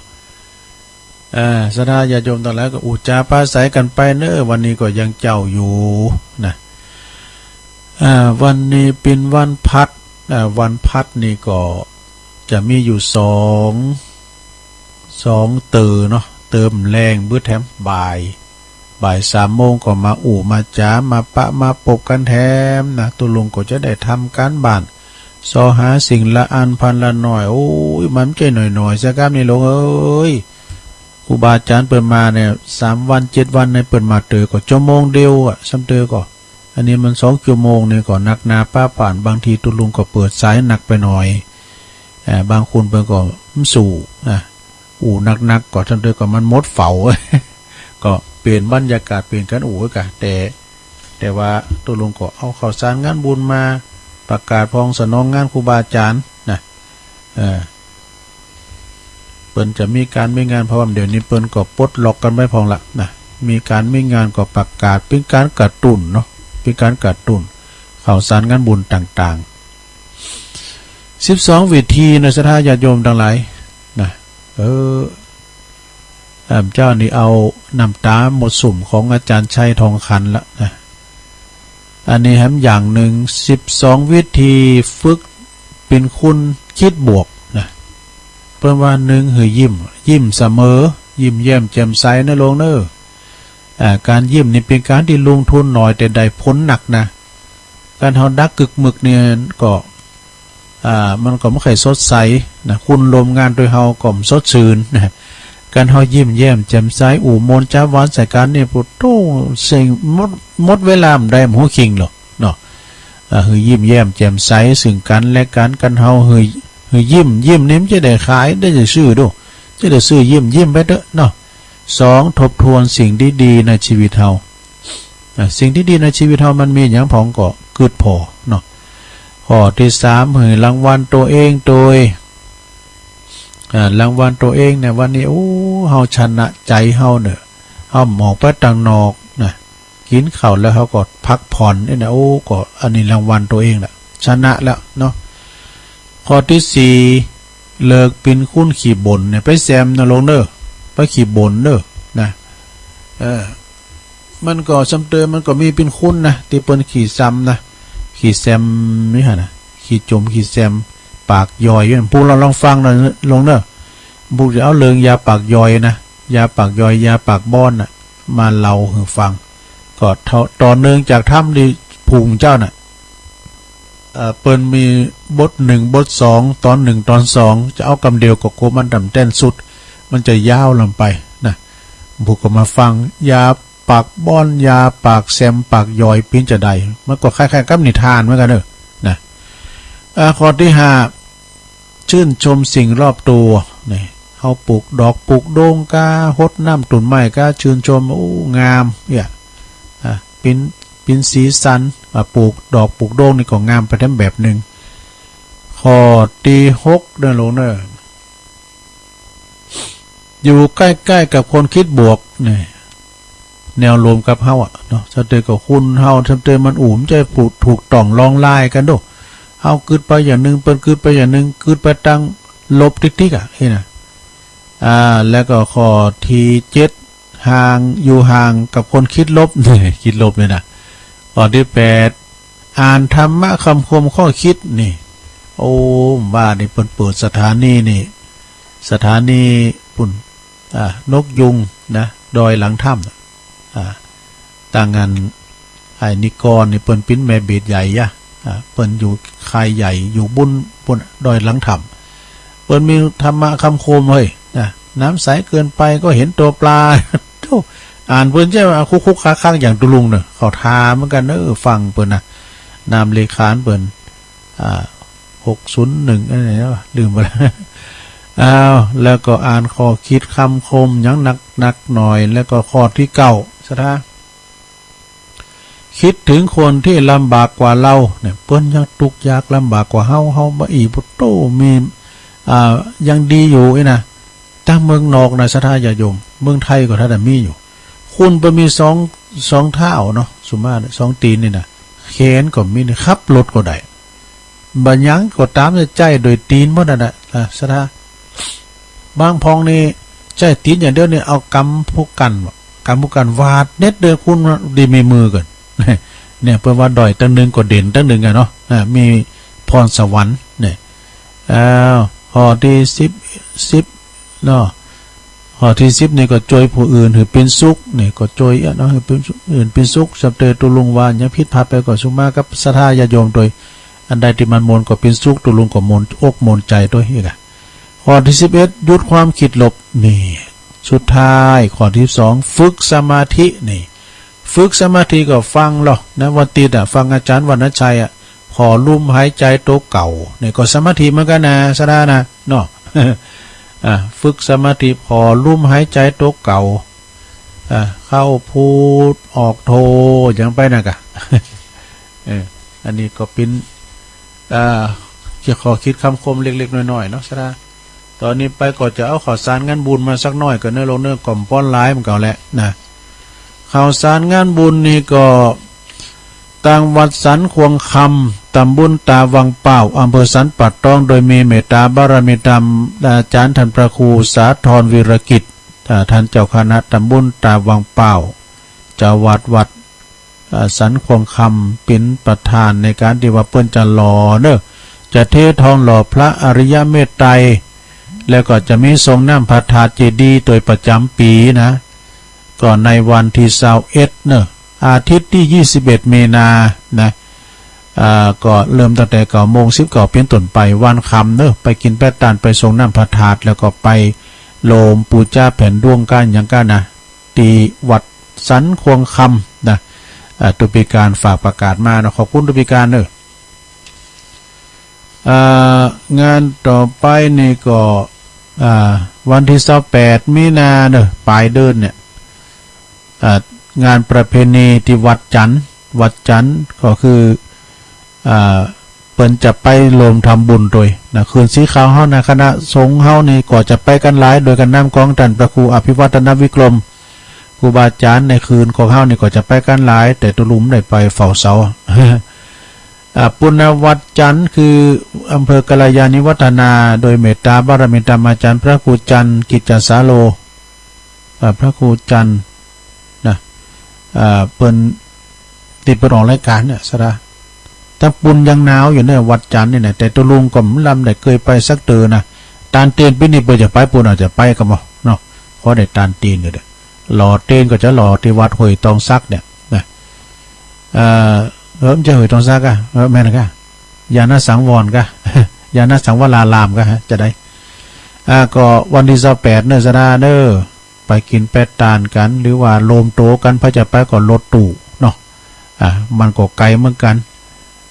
ไปตังเสมิงเนี่ยนะไปตังบ้านแม่อุ้ยอินนะเด้อแม่อุ้ยอินเปิดจะไปวันที่28มีนารถจะออกตี 4จับพอดีนะเอางานต่อไปสดาญาติโยมทั้งหลายก็ตั้งวัดศาลาตำบลน้ำแพอำเภอหางดงโดยเมตตาบารมีธรรมหลวงพ่อพระครูโชติสุวรรณสอนเจ้าอาวาสวัดศาลาตำบลน้ำแพร่พร้อมกับคณะสัตยาวัดศาลาเนอะกูหอหลังคาเฮินเปิดก็จะมีการจัดงานทำบุญอุทิศถวายให้กับครูบาเจ้าอินตากตะปุญโยพิพิธปุญญาภิรัตน์นะทุกวันที่23ของเดือนเนอะทุกวันที่23ของเดือนวันที่23เดือนมีนานี่ก็ได้รับความเมตตาองค์เตศนะท่านพระครูท่านพระใบดีกาศิริพงษ์สุมังคละยาโนปิ้นนักเทศนอกจากวัดสลีตุนเหิดหางดงเนอะอันนี้เป็นเตศโมนเนอะสถานเนอะก็ไปฟังกันแล้วก็เจ้าภาพเก้าประธานนะก็คุณแม่จันทราสวนหมากพร้อมด้วยครอบครัวพร้อมด้วยคณะสัตยาวัดศาลากันนะไปปิ้นเจ้าภาพกันเนอะสราไปฟังเทศฟังธรรมกันเนอะ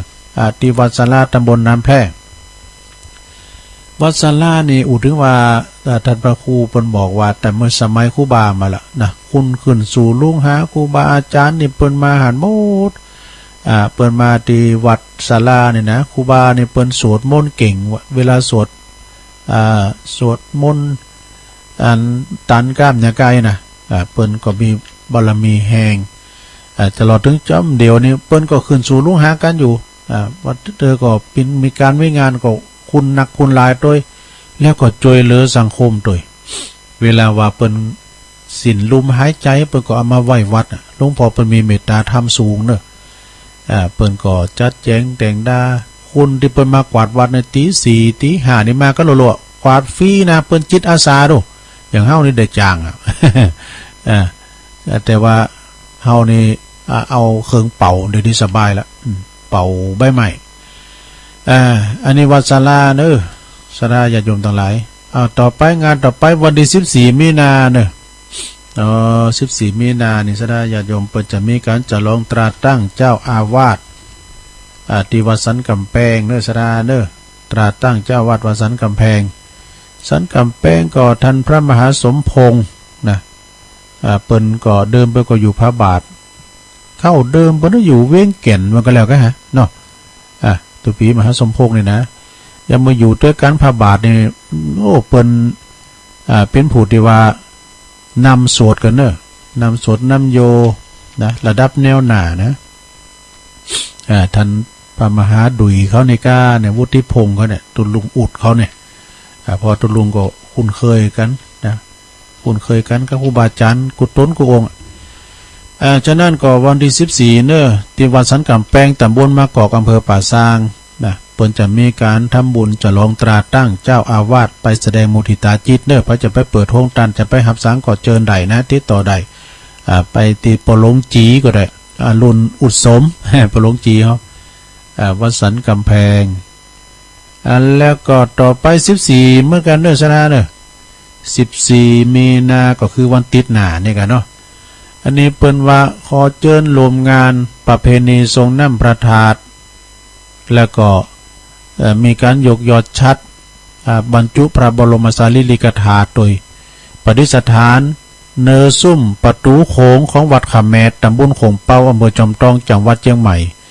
ในวันที่14มีนาเนอะคือกำหนดการก็เวลา9 โมงถึง15 นาฬิกาถึงบ่าย 3 โมงนั่นแหละเปิดโอกาสให้พุทธศาสนิกชนทั้งหลายได้รวมกันปูชาน้ำพระธาตุก็ดีทรงน้ำพระธาตุกันไปตลอดวันปูชาผ่าแพรเจสีผ่าแพรแล้วก็ไปติดทองยอดชัดกันจนถึงเวลา 16 นาฬิกาหรือว่า 4 โมงเย็นก็จะมีพิธีบรรจุพระบรมสารีริกธาตุแล้วก็ยกยอดชัดประดิษฐานซุ่ม ประตูโค้งของวัดขามเมรกันต่อไปจึงขอเชิญชวนนักศีลบุญทุกท่านเนี่ยมาโลมอนุโมทนาบุญโดยพร้อมเพรียงกันนะท่านพระครูวิมลจันทรังสีเจ้าคณะตำบุญห่วงเปาเจ้าวัดขามเมรได้ฝากประกาศมาและพร้อมกับเจ้าภาพอุปถัมภ์เนี่ยคุณแม่จันฟองคุณเชิดพงษ์กิ่วแก้วนะพร้อมกับลูกหลานเด้อบริษัทเพชรอินทรีย์ทรานสปอร์ตจำกัดบริษัทเขมรัตน์ทรานสปอร์ตจำกัดเปิดอุทิศบุญกุศลแผ่พายแย่บุญไปหือกับถวายไปหือกับพระเดชพระคุณพระพรหมมงคลท่านเจ้าคุณพระพรหมมงคลเนาะหรือว่าหลวงปู่ทองสิริมังคโลโดยอดีตที่ปรึกษาเจ้าคณะภาค7อดีตเจ้าวัดพระธาตุเจ้าสริจอมตองนะวรวิหารแล้วก็เปิดอุทิศบุญกุศลหือกับคุณนงลักษ์กิ่วแก้วตัวเนาะพร้อมกับบรรพบุรุษทุกดวงวิญญาณตัวตลอดถึงสถาวัดขามแมรทุกหลังคาเฮินเนอร์ไปปิ้นเจ้าภาพโลมกันนะวันติดเนี่ยเนอร์14เนี่ยนะไปโลมทำบุญกันโอ้วัดเปิ่นงามเนอร์วัดของอาจารย์พระครูวิมลจันทรังสีเนี่ยตุลุงเคยไปแต่จอยก่อนนะเปิ้นปล่อยลงค่าเขานั่นนะพระธาตุเปิ้นก่องามแล้วก็พระธาตุต่างงาน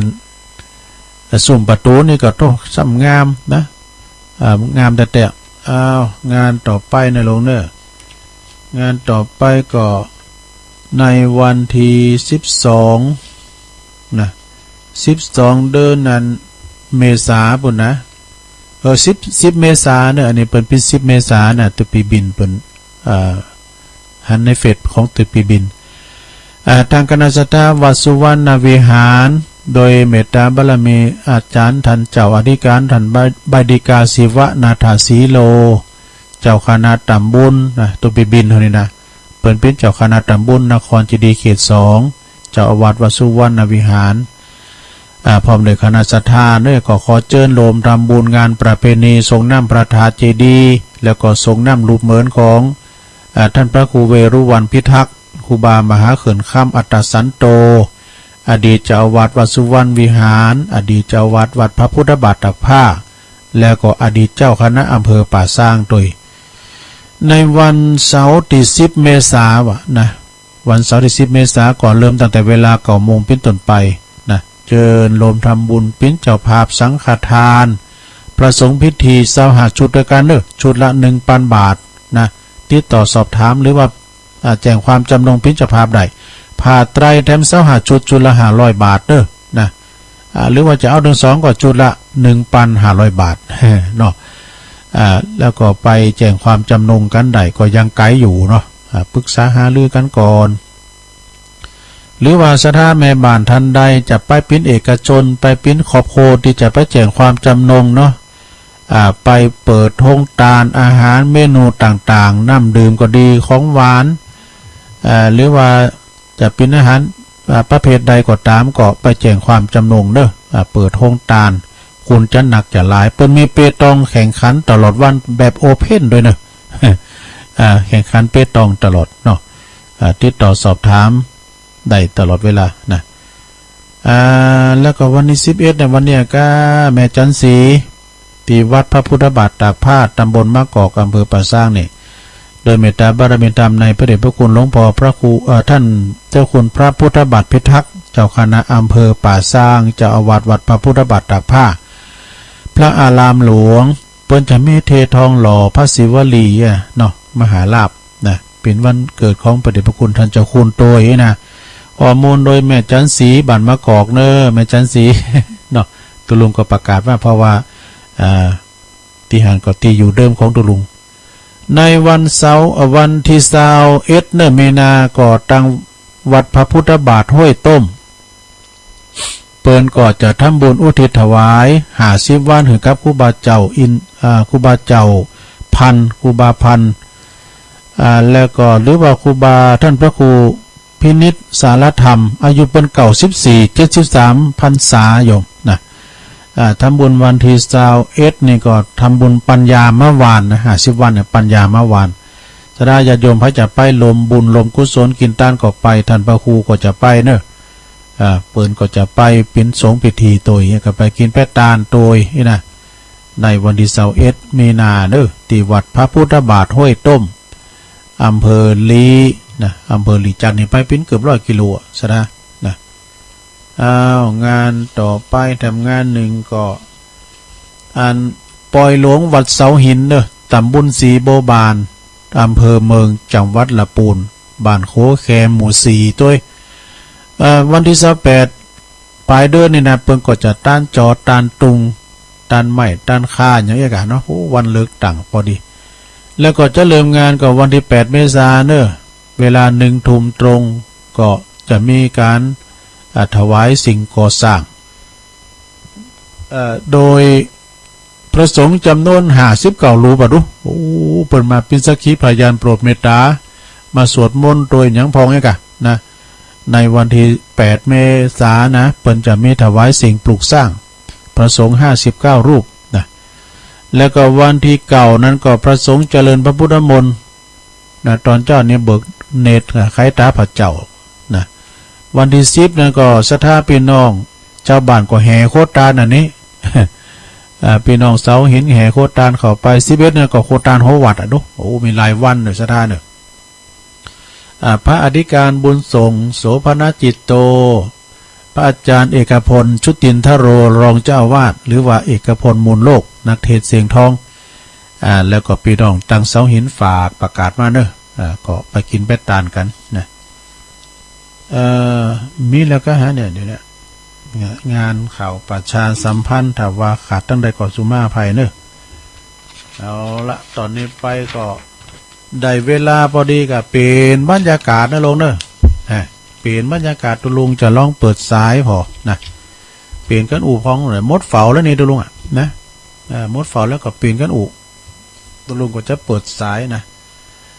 โทรกันเข้ามาเนอะโทรกันเข้ามาในเบอร์ตุลุงก็0899556506นะโทรเข้ามาเนาะเจริญปอนเจ้าไหว้พระเจ้าวันนี้ก็ก่อนน้ำตามิ่งมันเนาะคำสละสโลกก็ขอให้พระเจ้าโอ้อกมิ่งมันติดดันเต้นะปืนพระสุธาอย่างนี้ก็ได้มนุษย์เดินดินโลกาตามใจเขาบ่เว้นไว้จีวีได้หันตะวันบอกกี่นาทีว่าหลอดจีวียังเอาจนได้มี1 ใน 100ตีจักรอดไปบินนี้ไกลๆไว้สิเจอเจ้าพอถึงย่ำเล่งมนุษย์เขาเนายังมาขุดเอาลูกเต่าเฮาไปเมซ้ำตัวน้อยโจยลูกหัวไว้ปล่อยหูตายไปต่อหน้าเห็นดูลูกรำต้องหลังน้ำตาเห็นดูเตกาจุยเลือว่าได้เจ้ากำยองวันละกรรมนะเจ้าวันนี้ก็มามดเฝ้านะเจ้าภาษาไทยแปลว่าหมดคำพูดเจ้าไว้สาเจ้า เอากันนี่เลยเนาะมดเฝ้าได้แต่ มดกำอู่แล้วกำอู่ตึกน้ำตาแมงมันเนาะเจริญปอนเจ้ากะไว้สาเจ้าตะลุงอันนี้แม่พินเนาะแม่น้อยคนเก่งนะเจ้าเนาะแม่พินแม่สายพินตรงซ่าแม่น้อยกัดนะเจ้าแม่น้อยกัดนะเป็นคนเก่งนะเจ้าเนาะคนจ้างแต่งน้ำตาแมงมันวะแต่ต้องขอให้ที่น่าจะรู้เลยขอให้แกรู้เลยโอ้ขอบคุณแม่สายพินหนักๆเด้อเจ้ากะไว้สาเจ้าว่าไปเปิดไปทางอื่นโต๊ะเก่าคนนึงจัดเน็ตเนาะ แต่งซ้อแต่งจ้อยจัดดีเราแม่สายพินเนี่ยนะเป็นสีสันของคืนเราตัวเจริญปอนไปสาเจ้าจะรู้อ๋ออันนี้แม่เพนนะจ้าแม่เพนขาวเตี้ยว่าไปเลยแสงไฟสว่างตาแสงธรรมะสว่างใจสว่างตาและแสงไฟสว่างใจและแสงทองเจ้าความเข้มเย็นและตะลุงเด้อโอ้ยินดีเนอะจ้าเมื่อกำจัดตะลุงในนอกจากไฟมาสูบพวกคนกันเนี่ยจะตะลุงแม่ตะลุงแม่เพนขาวเตี้ยเนอะอากาศจ่ายเนอะจ้าไม่จ่าคนสู้ชีวิตนะจากตาจ้างเนอะตาจากบ้านไอขจรพอใจก็เจริญปอนไว้สาครับลุง น้องเบี้ยว ครับฟังแต่เจ้าแล้วเนอะ ฟังเจ้าแล้วเนาะวันนี้ไปกาดอยู่ก้า ไปวันศุกร์เสาร์ครับ อ๋อ วันพวกวันดาวันคืนวันศิลป์ อืม ครับไปวันศุกร์เสาร์ครับเรียนวันนี้ตัวลุงกับวันนี้ไปทางไหนเนาะวันนี้ครับ ฟ้าวัดเลยกะเป่าขี้เหยอะเป่า เอาเสาร์ค่ะยังไงขอให้กำลังใจตัวลุงครับผม ขอบคุณน้องเบลเนอร์สาธุอ้าวแฟนเก่าแฟนเดิมมันกระโทกกันผมมาเนอะซะได้เดินต้องเกรงใจนะสายใหม่มาของเจริญปอน มาชุมค่ะคุณลุง อ๋อแม่ค้ามาพี่น้องใต้ไม่สูงค่าไม่สูง ฟังชุมลุงเป็นแต่เจ้ามาแล้ว เอ เจ้า อดีกะ กันที่มันจะท ปินถ้ำมันเนี่ยครบคนพานไปหาผิดนะกะพวกในฟังแม่ปากยอยเหรอปากบ้อนปากยอยพี่จะได้ มันมี2 ภาคกันตอน 1ตอน 2เนาะ ำที่กำลังใจคุณลุง ขอบ เจ้า คุณแม่คำหนักๆเด้อ เจ้า โอ้สาธุโอ้แม่คำพี่น้องใจยินดียินจมเนอะยินดียินจมนะไม่สุงค่าเจริญปอน ยังไม่สาตุลุงฟังเด้อ อันนี้ก็แม่สายทองได้ เขาจริงนี่เจ้าฟังเจ้าหรอก ตัวแทนหว ให้ ย กำลัง กา ใจ ร ตุลุงเด้อ ขอบคุณเนอะแม่สายทองเนอะ เจ้า สา ไม่ ธุ สาเจ้า แม่สายทองธัญแก้วนี่อันนี้ก็นักปราชญ์ทั้งทันหนึ่งนะปราชญ์เจ้าบาทเจริญปอน แกไม่สาเจ้าตุลุง อันนี้แม่สีทอนกันเนี่ยเนาะ เจ้า แม่สีทอนบั่นน้องโบใส่ปราการฟังแต่เจ้าแล้วเด้อ ดีกะน้องโบใช่ เจ้า ขอบคุณหลายๆเด้อแม่สีทอนเด้อก ำลังใจนะเจ้า สาธุ สาธุเจ้าก ำลังใจนี่ได้จะหลายได้รุ่นเลือเนอะจังใดก็มากำลังใจมันน่ะมาถามปัญหาทุกลูกนะบุตรมืดติกะเจริญปอน กลับมาสาครับลุง โอ้มาแล้วพี่น้องเมืองฝางปน้อยบุญปัน ครับผมฟังนะตัวลุงทุกวันได้ยินเสียงภาคหักน้อยๆก็ดีใจแล้ว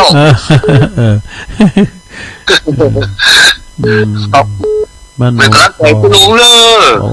ขอบคุณปน้อยนักเด้อก ลับมาสาครับ เสาหินฝางเนี่ยปน้อยบุญปันเด้อนี่นะท่านผู้ฟังผู้ที่อาวุโสเฮานะเพิ่นฟังกันตลอดพี่น้องเมืองฝางก็ฟังกันหลายเนาะเจริญปอน เอาไว้สาตัวลุง จากเมืองฝางแล้วก็มาเมืองกลาง พอบุญมี เมืองฝางกับเมืองกลางเมืองกลางเนาะ น่ะกะพอบุญมีเมืองกลาง เนี่ยเจ้าเก่าเจ้าเลิมแล้วแม่สมัย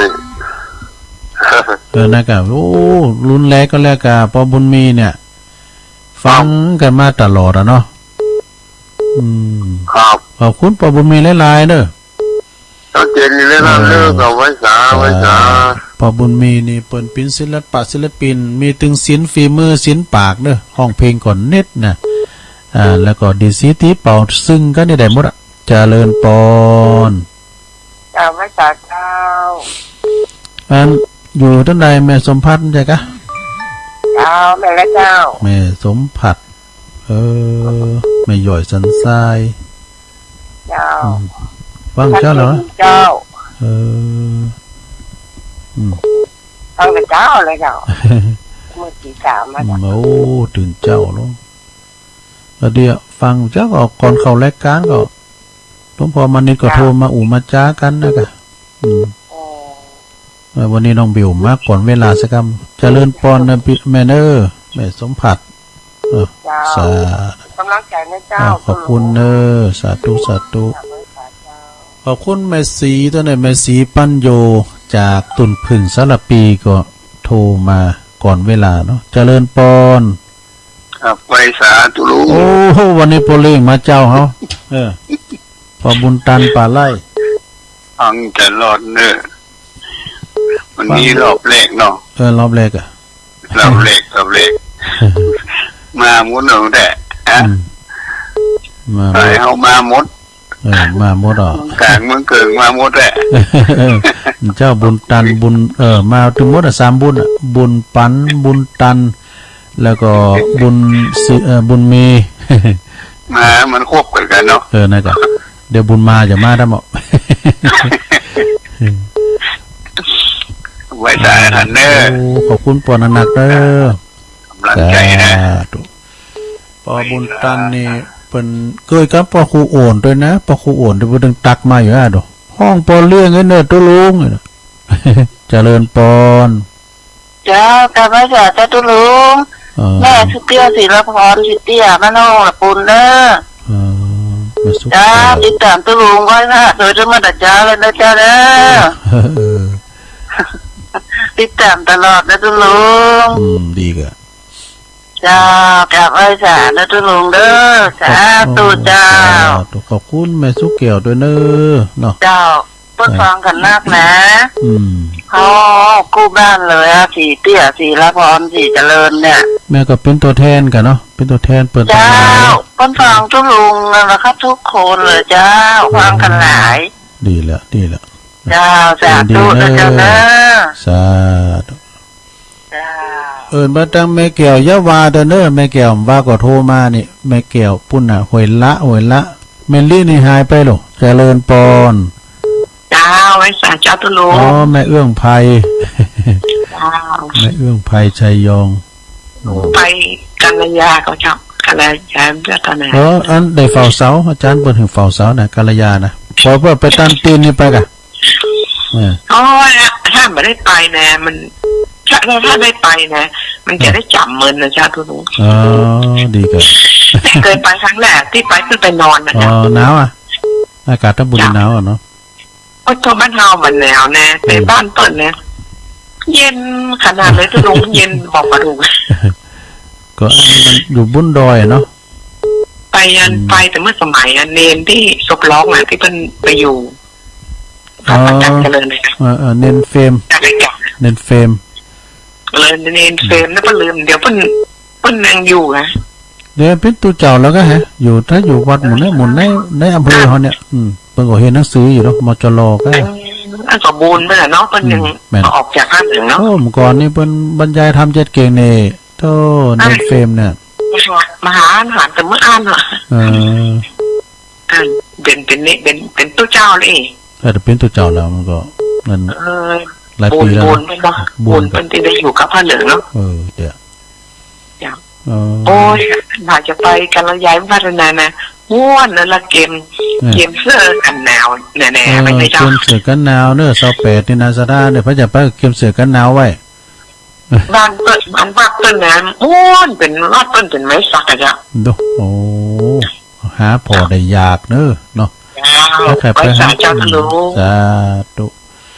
ใครไปหันไปพอเนอะโอ้กุฏิไม่ซักเนี่ยนะหันหลังลงอย่างตุลุงไปเรียนแม่ลาน้อยน่ะท่านพระครูเนี่ยก็เนี่ยเจริญปอนเจ้าไว้สาเจ้าแม่บุญปันนะเจ้าศพเตี้ยแม่บุญปันก็ฟังอยู่บุญปันก็มาทำมันแล้ว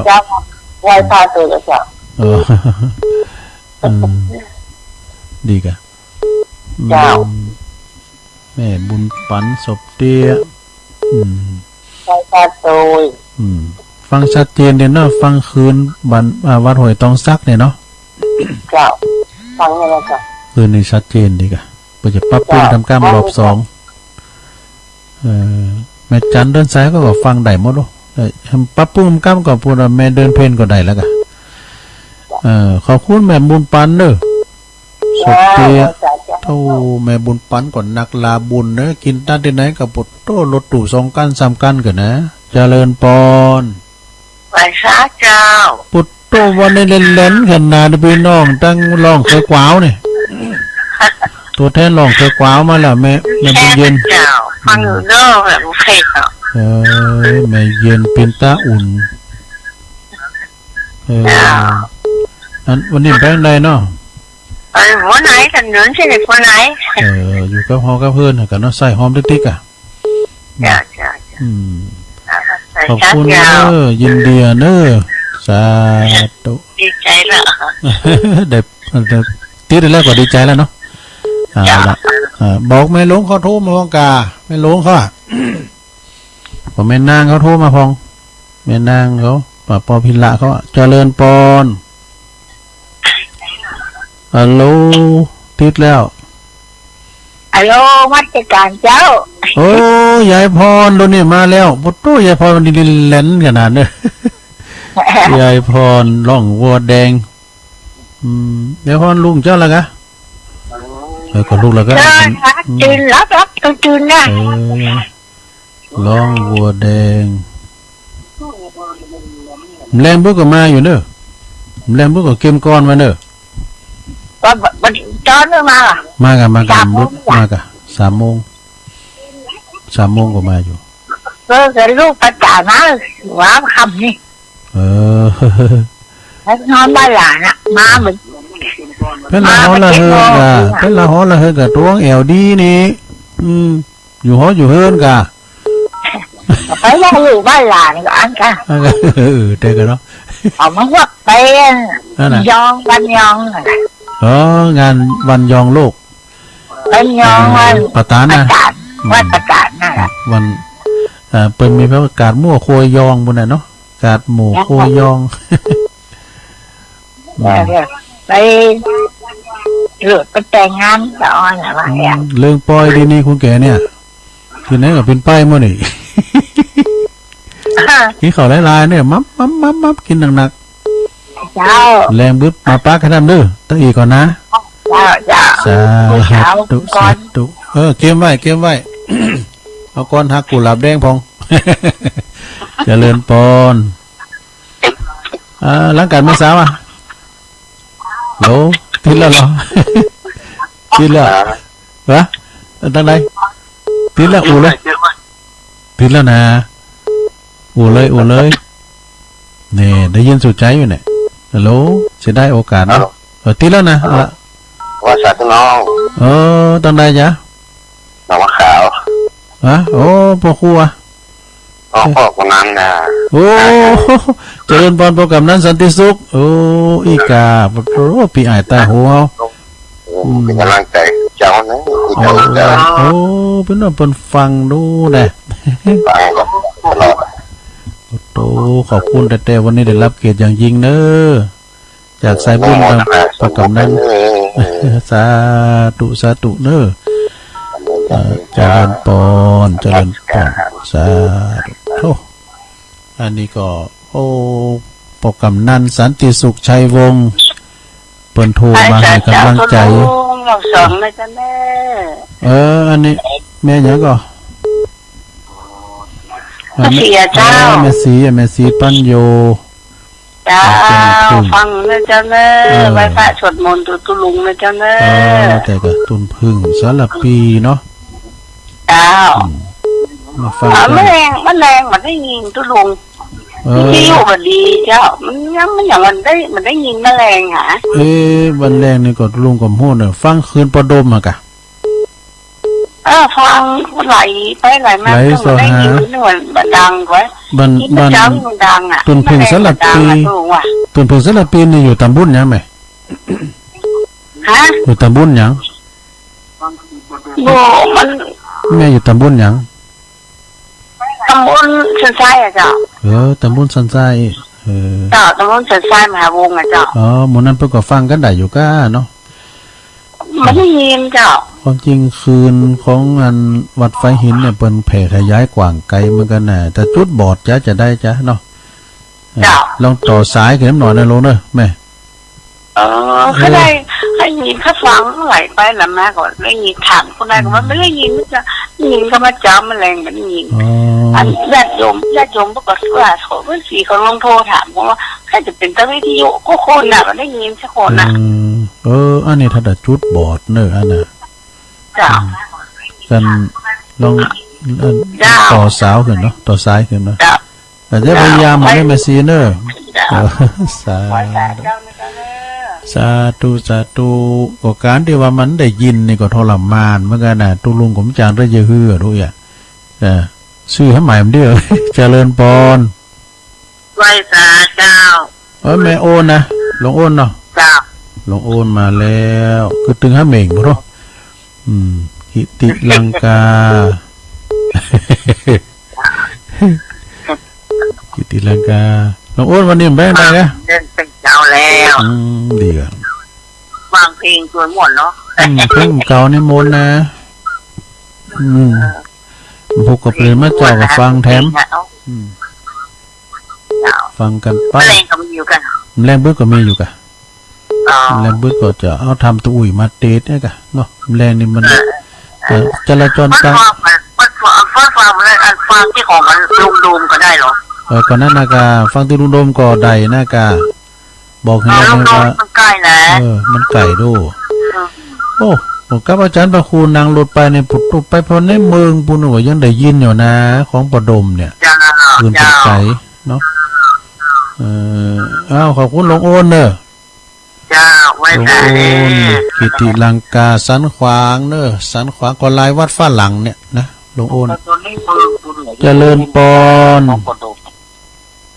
0899555656ถูกกันเข้ามาเนอะเจริญนมัสการครับไหวซาหลวงปอมาแล้วที่แม่ว่าตะกี้นี่ถ้าหมดแรงแม่นละคืนมันแทรกกันมันเรียนจราจรทางอากาศต้องไหววิทยุหน่อยแล้วก็ว่าเนี่ยโอ้อัศวนาเนอะตะกี้เหตุนี่นะแจ้งมาเนี่ยมีกับคนอัศวนากับท่านลุงยองเรานี่ถึงคนชอบฟังเพลงสถาที่ชอบฟังเพลงเรื่องของม่อนตั้งแต่ตี 1ไปมาแล้วนะแล้วฟังมดเฝ้าเด้อเนอะถ้าพูดเอาเฝ้าใส่ทำไมแรงเลยนะพวกอาทำไมเหมือนบึ้ดถ้าไม่น้อยกัดน่าจะบอกว่ามดเฝ้าถ้าไม่น้อยบุญยองใส่พันธุ์สำหรับแปลงที่ปนหมอกเพลงมันมีความสุขตาหูเนาะแม่คนที่ปนฟังธรรมะปกติตามตลอดทุกตูนทุกองค์ทุกพระครูบ่ยกเว้นแม้แต่พระครูยองดอกทำตูนเลยเนาะพระครูเขานี่ภาษาเขาขาใส่วนาเพราะว่าคือเวลาเป็นเกินชั่วโมงเนาะโทรรุดก็มีโทรบัตรติดก็มีไทยแม่เขาฟังละสมมติถ้าอินดูลุงยองไปฟังเปิดวิทยุกวนเนอะเอาปิดวิทยุแล้วก็อู้โทรศัพท์อู้แห้งอย่างตุลุงนิดอู้กับตุลุงยองนะมันได้ยินทีวันนี้เสวนาเขาท่านละม่วนใจแล้วเนอะครับ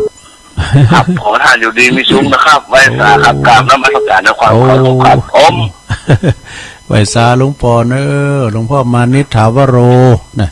สำนักศพหอมบุญเนอะป่าแม่แดงโดยสะเก็ดนะเจริญปอนไว้สาเจ้าตุลูแม่พญามาเลยกองเสบียงแม่จันเรือนใสเวงตาการเนอะมาแล้ว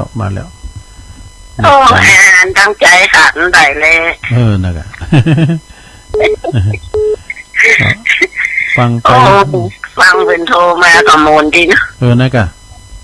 โอ้มันก็มนดีนะเขาฟังเป็นโทรก็ยังอันเขาฟังท่านพระครูอันไหนเขาก็ฟังกับเป็นโทรนะเพื่อแล้วก็ฟังเป็นโทร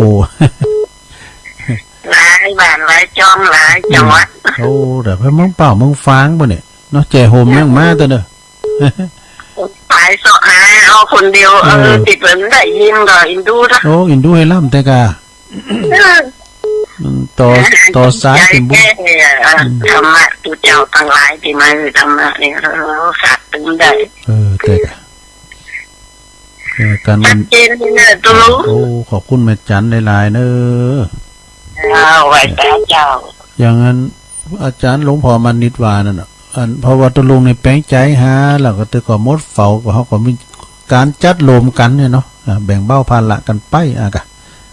มดเฝ้าก็ช่วยกันเปลี่ยนบรรยากาศด้วยกะเตือนแต่เงาลับกันอันนี้เจริญปอนเจ้าธรรมศาสตร์เจ้าตุลุงโอ้แม่ปานีฟางเนาะมอเจ้าเยี่ย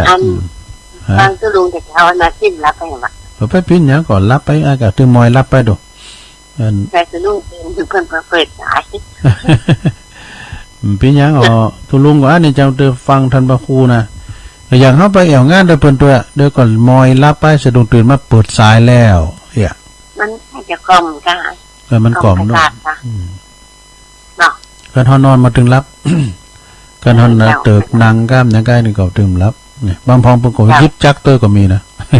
พี่น้องทางดอยหล่อเนี่ยยิบจักด้วยว่ะกำลังใจจะรู้ ลุงเนอ ขอบคุณแม่ปานีหลายๆเด้อมอแม่เมาขี้เหล็กสาธุ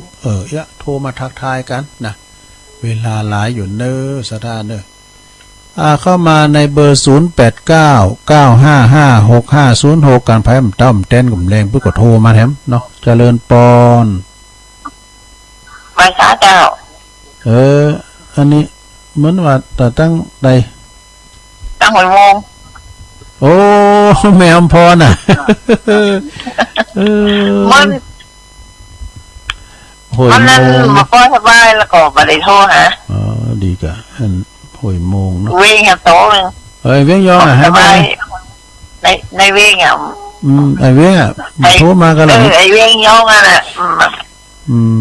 นอนโซนมันสบายแล้วยายก็อยู่ดีมีสุขอ่ะแข็งดีก็เสียงแข็งดีเสียงก็จะดีอยู่เนาะอย่างกันเนี่ยอันการว่ามันปวดมันก็เหมือนกันหมดแหละนะกินยุกกินยาไปกันไปหาหมอดีหลายหมอแล้วคงยาก็ไปดีละดีใจเนอะดีแม่โทรมานะดีใจเนอะได้ยินเสียงแม่โทรมานี่นะเที่ยวได้เจ้าโตหาอยู่ฮะเนาะโตหาแม่ก็ฟังวิทยุไปติ๊กๆเด้อก็ฟังกันนะฟังไปติ๊กๆเดี๋ยวตัวอ่อนตัดเปิ้นแม่น่ะปุ่นให้แม่สุพันธ์มงคลพันธ์เขาปุ่นน้ำนะจังฟังกันอยู่ก่อนแม่สุพันธ์โทรหน่อยดีโทรไปนะก็พุทโธฮูเขาก็ถ่ายไว้เนี่ยดูเปิดขึ้นมาตานไปดูแต่ตานเก่าวัดแม่สุพันธ์ก็จะหวยไส้น้องไส้ปุ่นแฮมเนี่ยบันทีบันแจมปุ่นแฮมเนาะหลายตีกะเอาก่อนได้ก่อนสันล้ำไปขอบคุณแม่อมพรนักๆเด้อแม่เด้อสาธุโอ้เป็นว่าเปิ้นแข่งขาบ่ค่อยดีเนาะเป็นยันตุลุงกดนาแกมันกันน่ะ0899556506เจริญปอนจ้าภาษาเจ้าอันนี้อยู่ตั้งใดจ้าพี่น้องลายดอยก้าวัดแม่กับบ้านบ่อทองหลายเจ้าโอ้ดอยสะเก็ดน่ะแม่ฟองคำติ๊บแก้วเจ้าฟังตลอดเจ้าโทษปฏิติเจ้าฟังพระสงฆ์ดีเจ้าดีกะชัดเจนดีเจ้าฟังถึงวันเจ้าไล่บอดเป็นกำลังใจนะเจ้าขอบคุณด้วยแม่เนอะสาธุเจ้าแม่ฟองคำติ๊บแก้วนิสทาพี่น้องนั่นบ้านวัดป่าไล่บ่อทองเนาะเจริญปอนโลแม่อยู่ตั้งใดอยู่ล้อเจ้าแม่สิพันน่ะไม่ต้องแล้วเจ้าฮะมันละลายเจ้าแม่สิพันเนาะลองออกนะเจ้าคนฟังนักขนาดเลยเนาะนั่นน่ะเขาบอกเขาติดง่ายแม่สิพันลองอ้อสันผีเสือเนาะสันผีเสือนะแม่เนาะมีความรู้สึกได้โอ้อย่างนี้สบายใจเนาะน่ากันขอบคุณแม่นักๆเด้อเจ้าเจ้าใจให้แน่ขอบคุณเด้ออันแม่ก่อยนี่เปิ้นอยู่ปากกล้วยสุพรรณนะแม่ก่อยสุพรรณนี่ไปอยู่ปากกล้วยเปิ้นโอ้แม่เปิ้นเสียกับชีพอุ้ยมอนตาวะเตชะอายุ98เปิ้นก็จะเสวันเสาร์พุ่นเนาะฟังธรรมเจริญปอนแม่เจ้าไว้สาเจ้าตุลุงอยู่ตั้งใดจ๊ะเจ้าอยู่เวียงของเป่าเจ้าแม่จันน่ะเจ้าแม่นีเจ้าแม่กันทันนีเจ้าแม่กันทันนีรู้แต่กันเจ้าไว้สาเจ้าฟังอยู่โทรอยากขนาดแม่อยู่บ้านได้ก็ไหมเจ้าอยู่ก็อยู่ดุงวัดหม่อนจอมพรนี่เจ้าแต่ก็ได้มันนั่นเจ้าแม่อยู่รับบ้านไรหนาเนาะเจ้าแม่ละเจ้าไรหนาเจ้ากำลังใจตรงด้วยเจ้าฟังอยู่ทุกคนทุกองค์ด้วยเจ้าดีกะขอบคุณละลายเนอะแม่เนอะอันนี้ก็แม่กันทันนี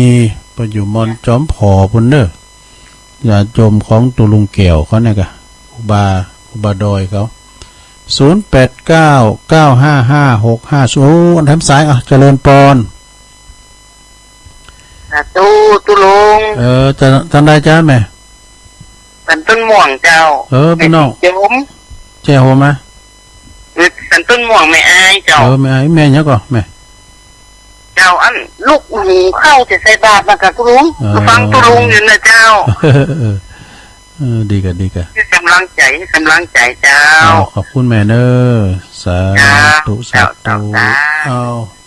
ตุลุงขออนุญาตยกหูกันเนอลืมพอเวลาไปด้วยป.56แล้วเนาะจะโทนสายกันเนอยายน้อยกาดนัดแม่สายพินทุ่งซ่านเมืองปานเนอโทรมามเจ้าแม่เพนขาวเตี้ยน้องเบี้ยวนักร้องแม่คำพี่น้องไตไม้สุงค่าแม่สายทองธัญแก้วแม่สีทอนหนองบัวชัยปราการปอหน่อยบุญปันมโนครเสาหินฟางเนอขอบคุณปอหน่อยโดยป่อบุญเมเมืองกลางโดยมาทำบุญหนึ่งแม่สมผัดแม่ย่อยสันทรายป่อบุญตันป่าไร่สามยอดเนอแม่สุแก้วศรีลาพรจากสลีเตแม่เอื้องไพรชัยยองดงหรือสีเนอแล้วก็แม่บุญปันศพเตี้ยแม่เย็นปินตะอุ่นตัวแทนพี่น้องบ้านล่องเคอกวาวยายพรล่องวัวแดงสันกับแป้งเจอใหม่แล้วก็ปอกำนั้นสันติสุขชัยวงศ์จากหนองผ้าขาวปีไอไตโหเฮาแล้วก็แม่สีปัญโยตุนพึ่งสระปีเนอแม่อ้วนกิติลังกาจากสันขวางแม่สันขวางก็อยู่ได้หล่อเนี่ยแล้วก็หลวงพ่อมานิถาวโรสำนักสงฆ์หอมบุญป่าไม้แดงดอยสะเก็ดเนอแม่จันเรือนสายกองเสบียงอันยิ่งใหญ่นะเวียงตาการแม่ปราณีมอแม่เมาขี่เล็กฟางเนอแม่อัมพร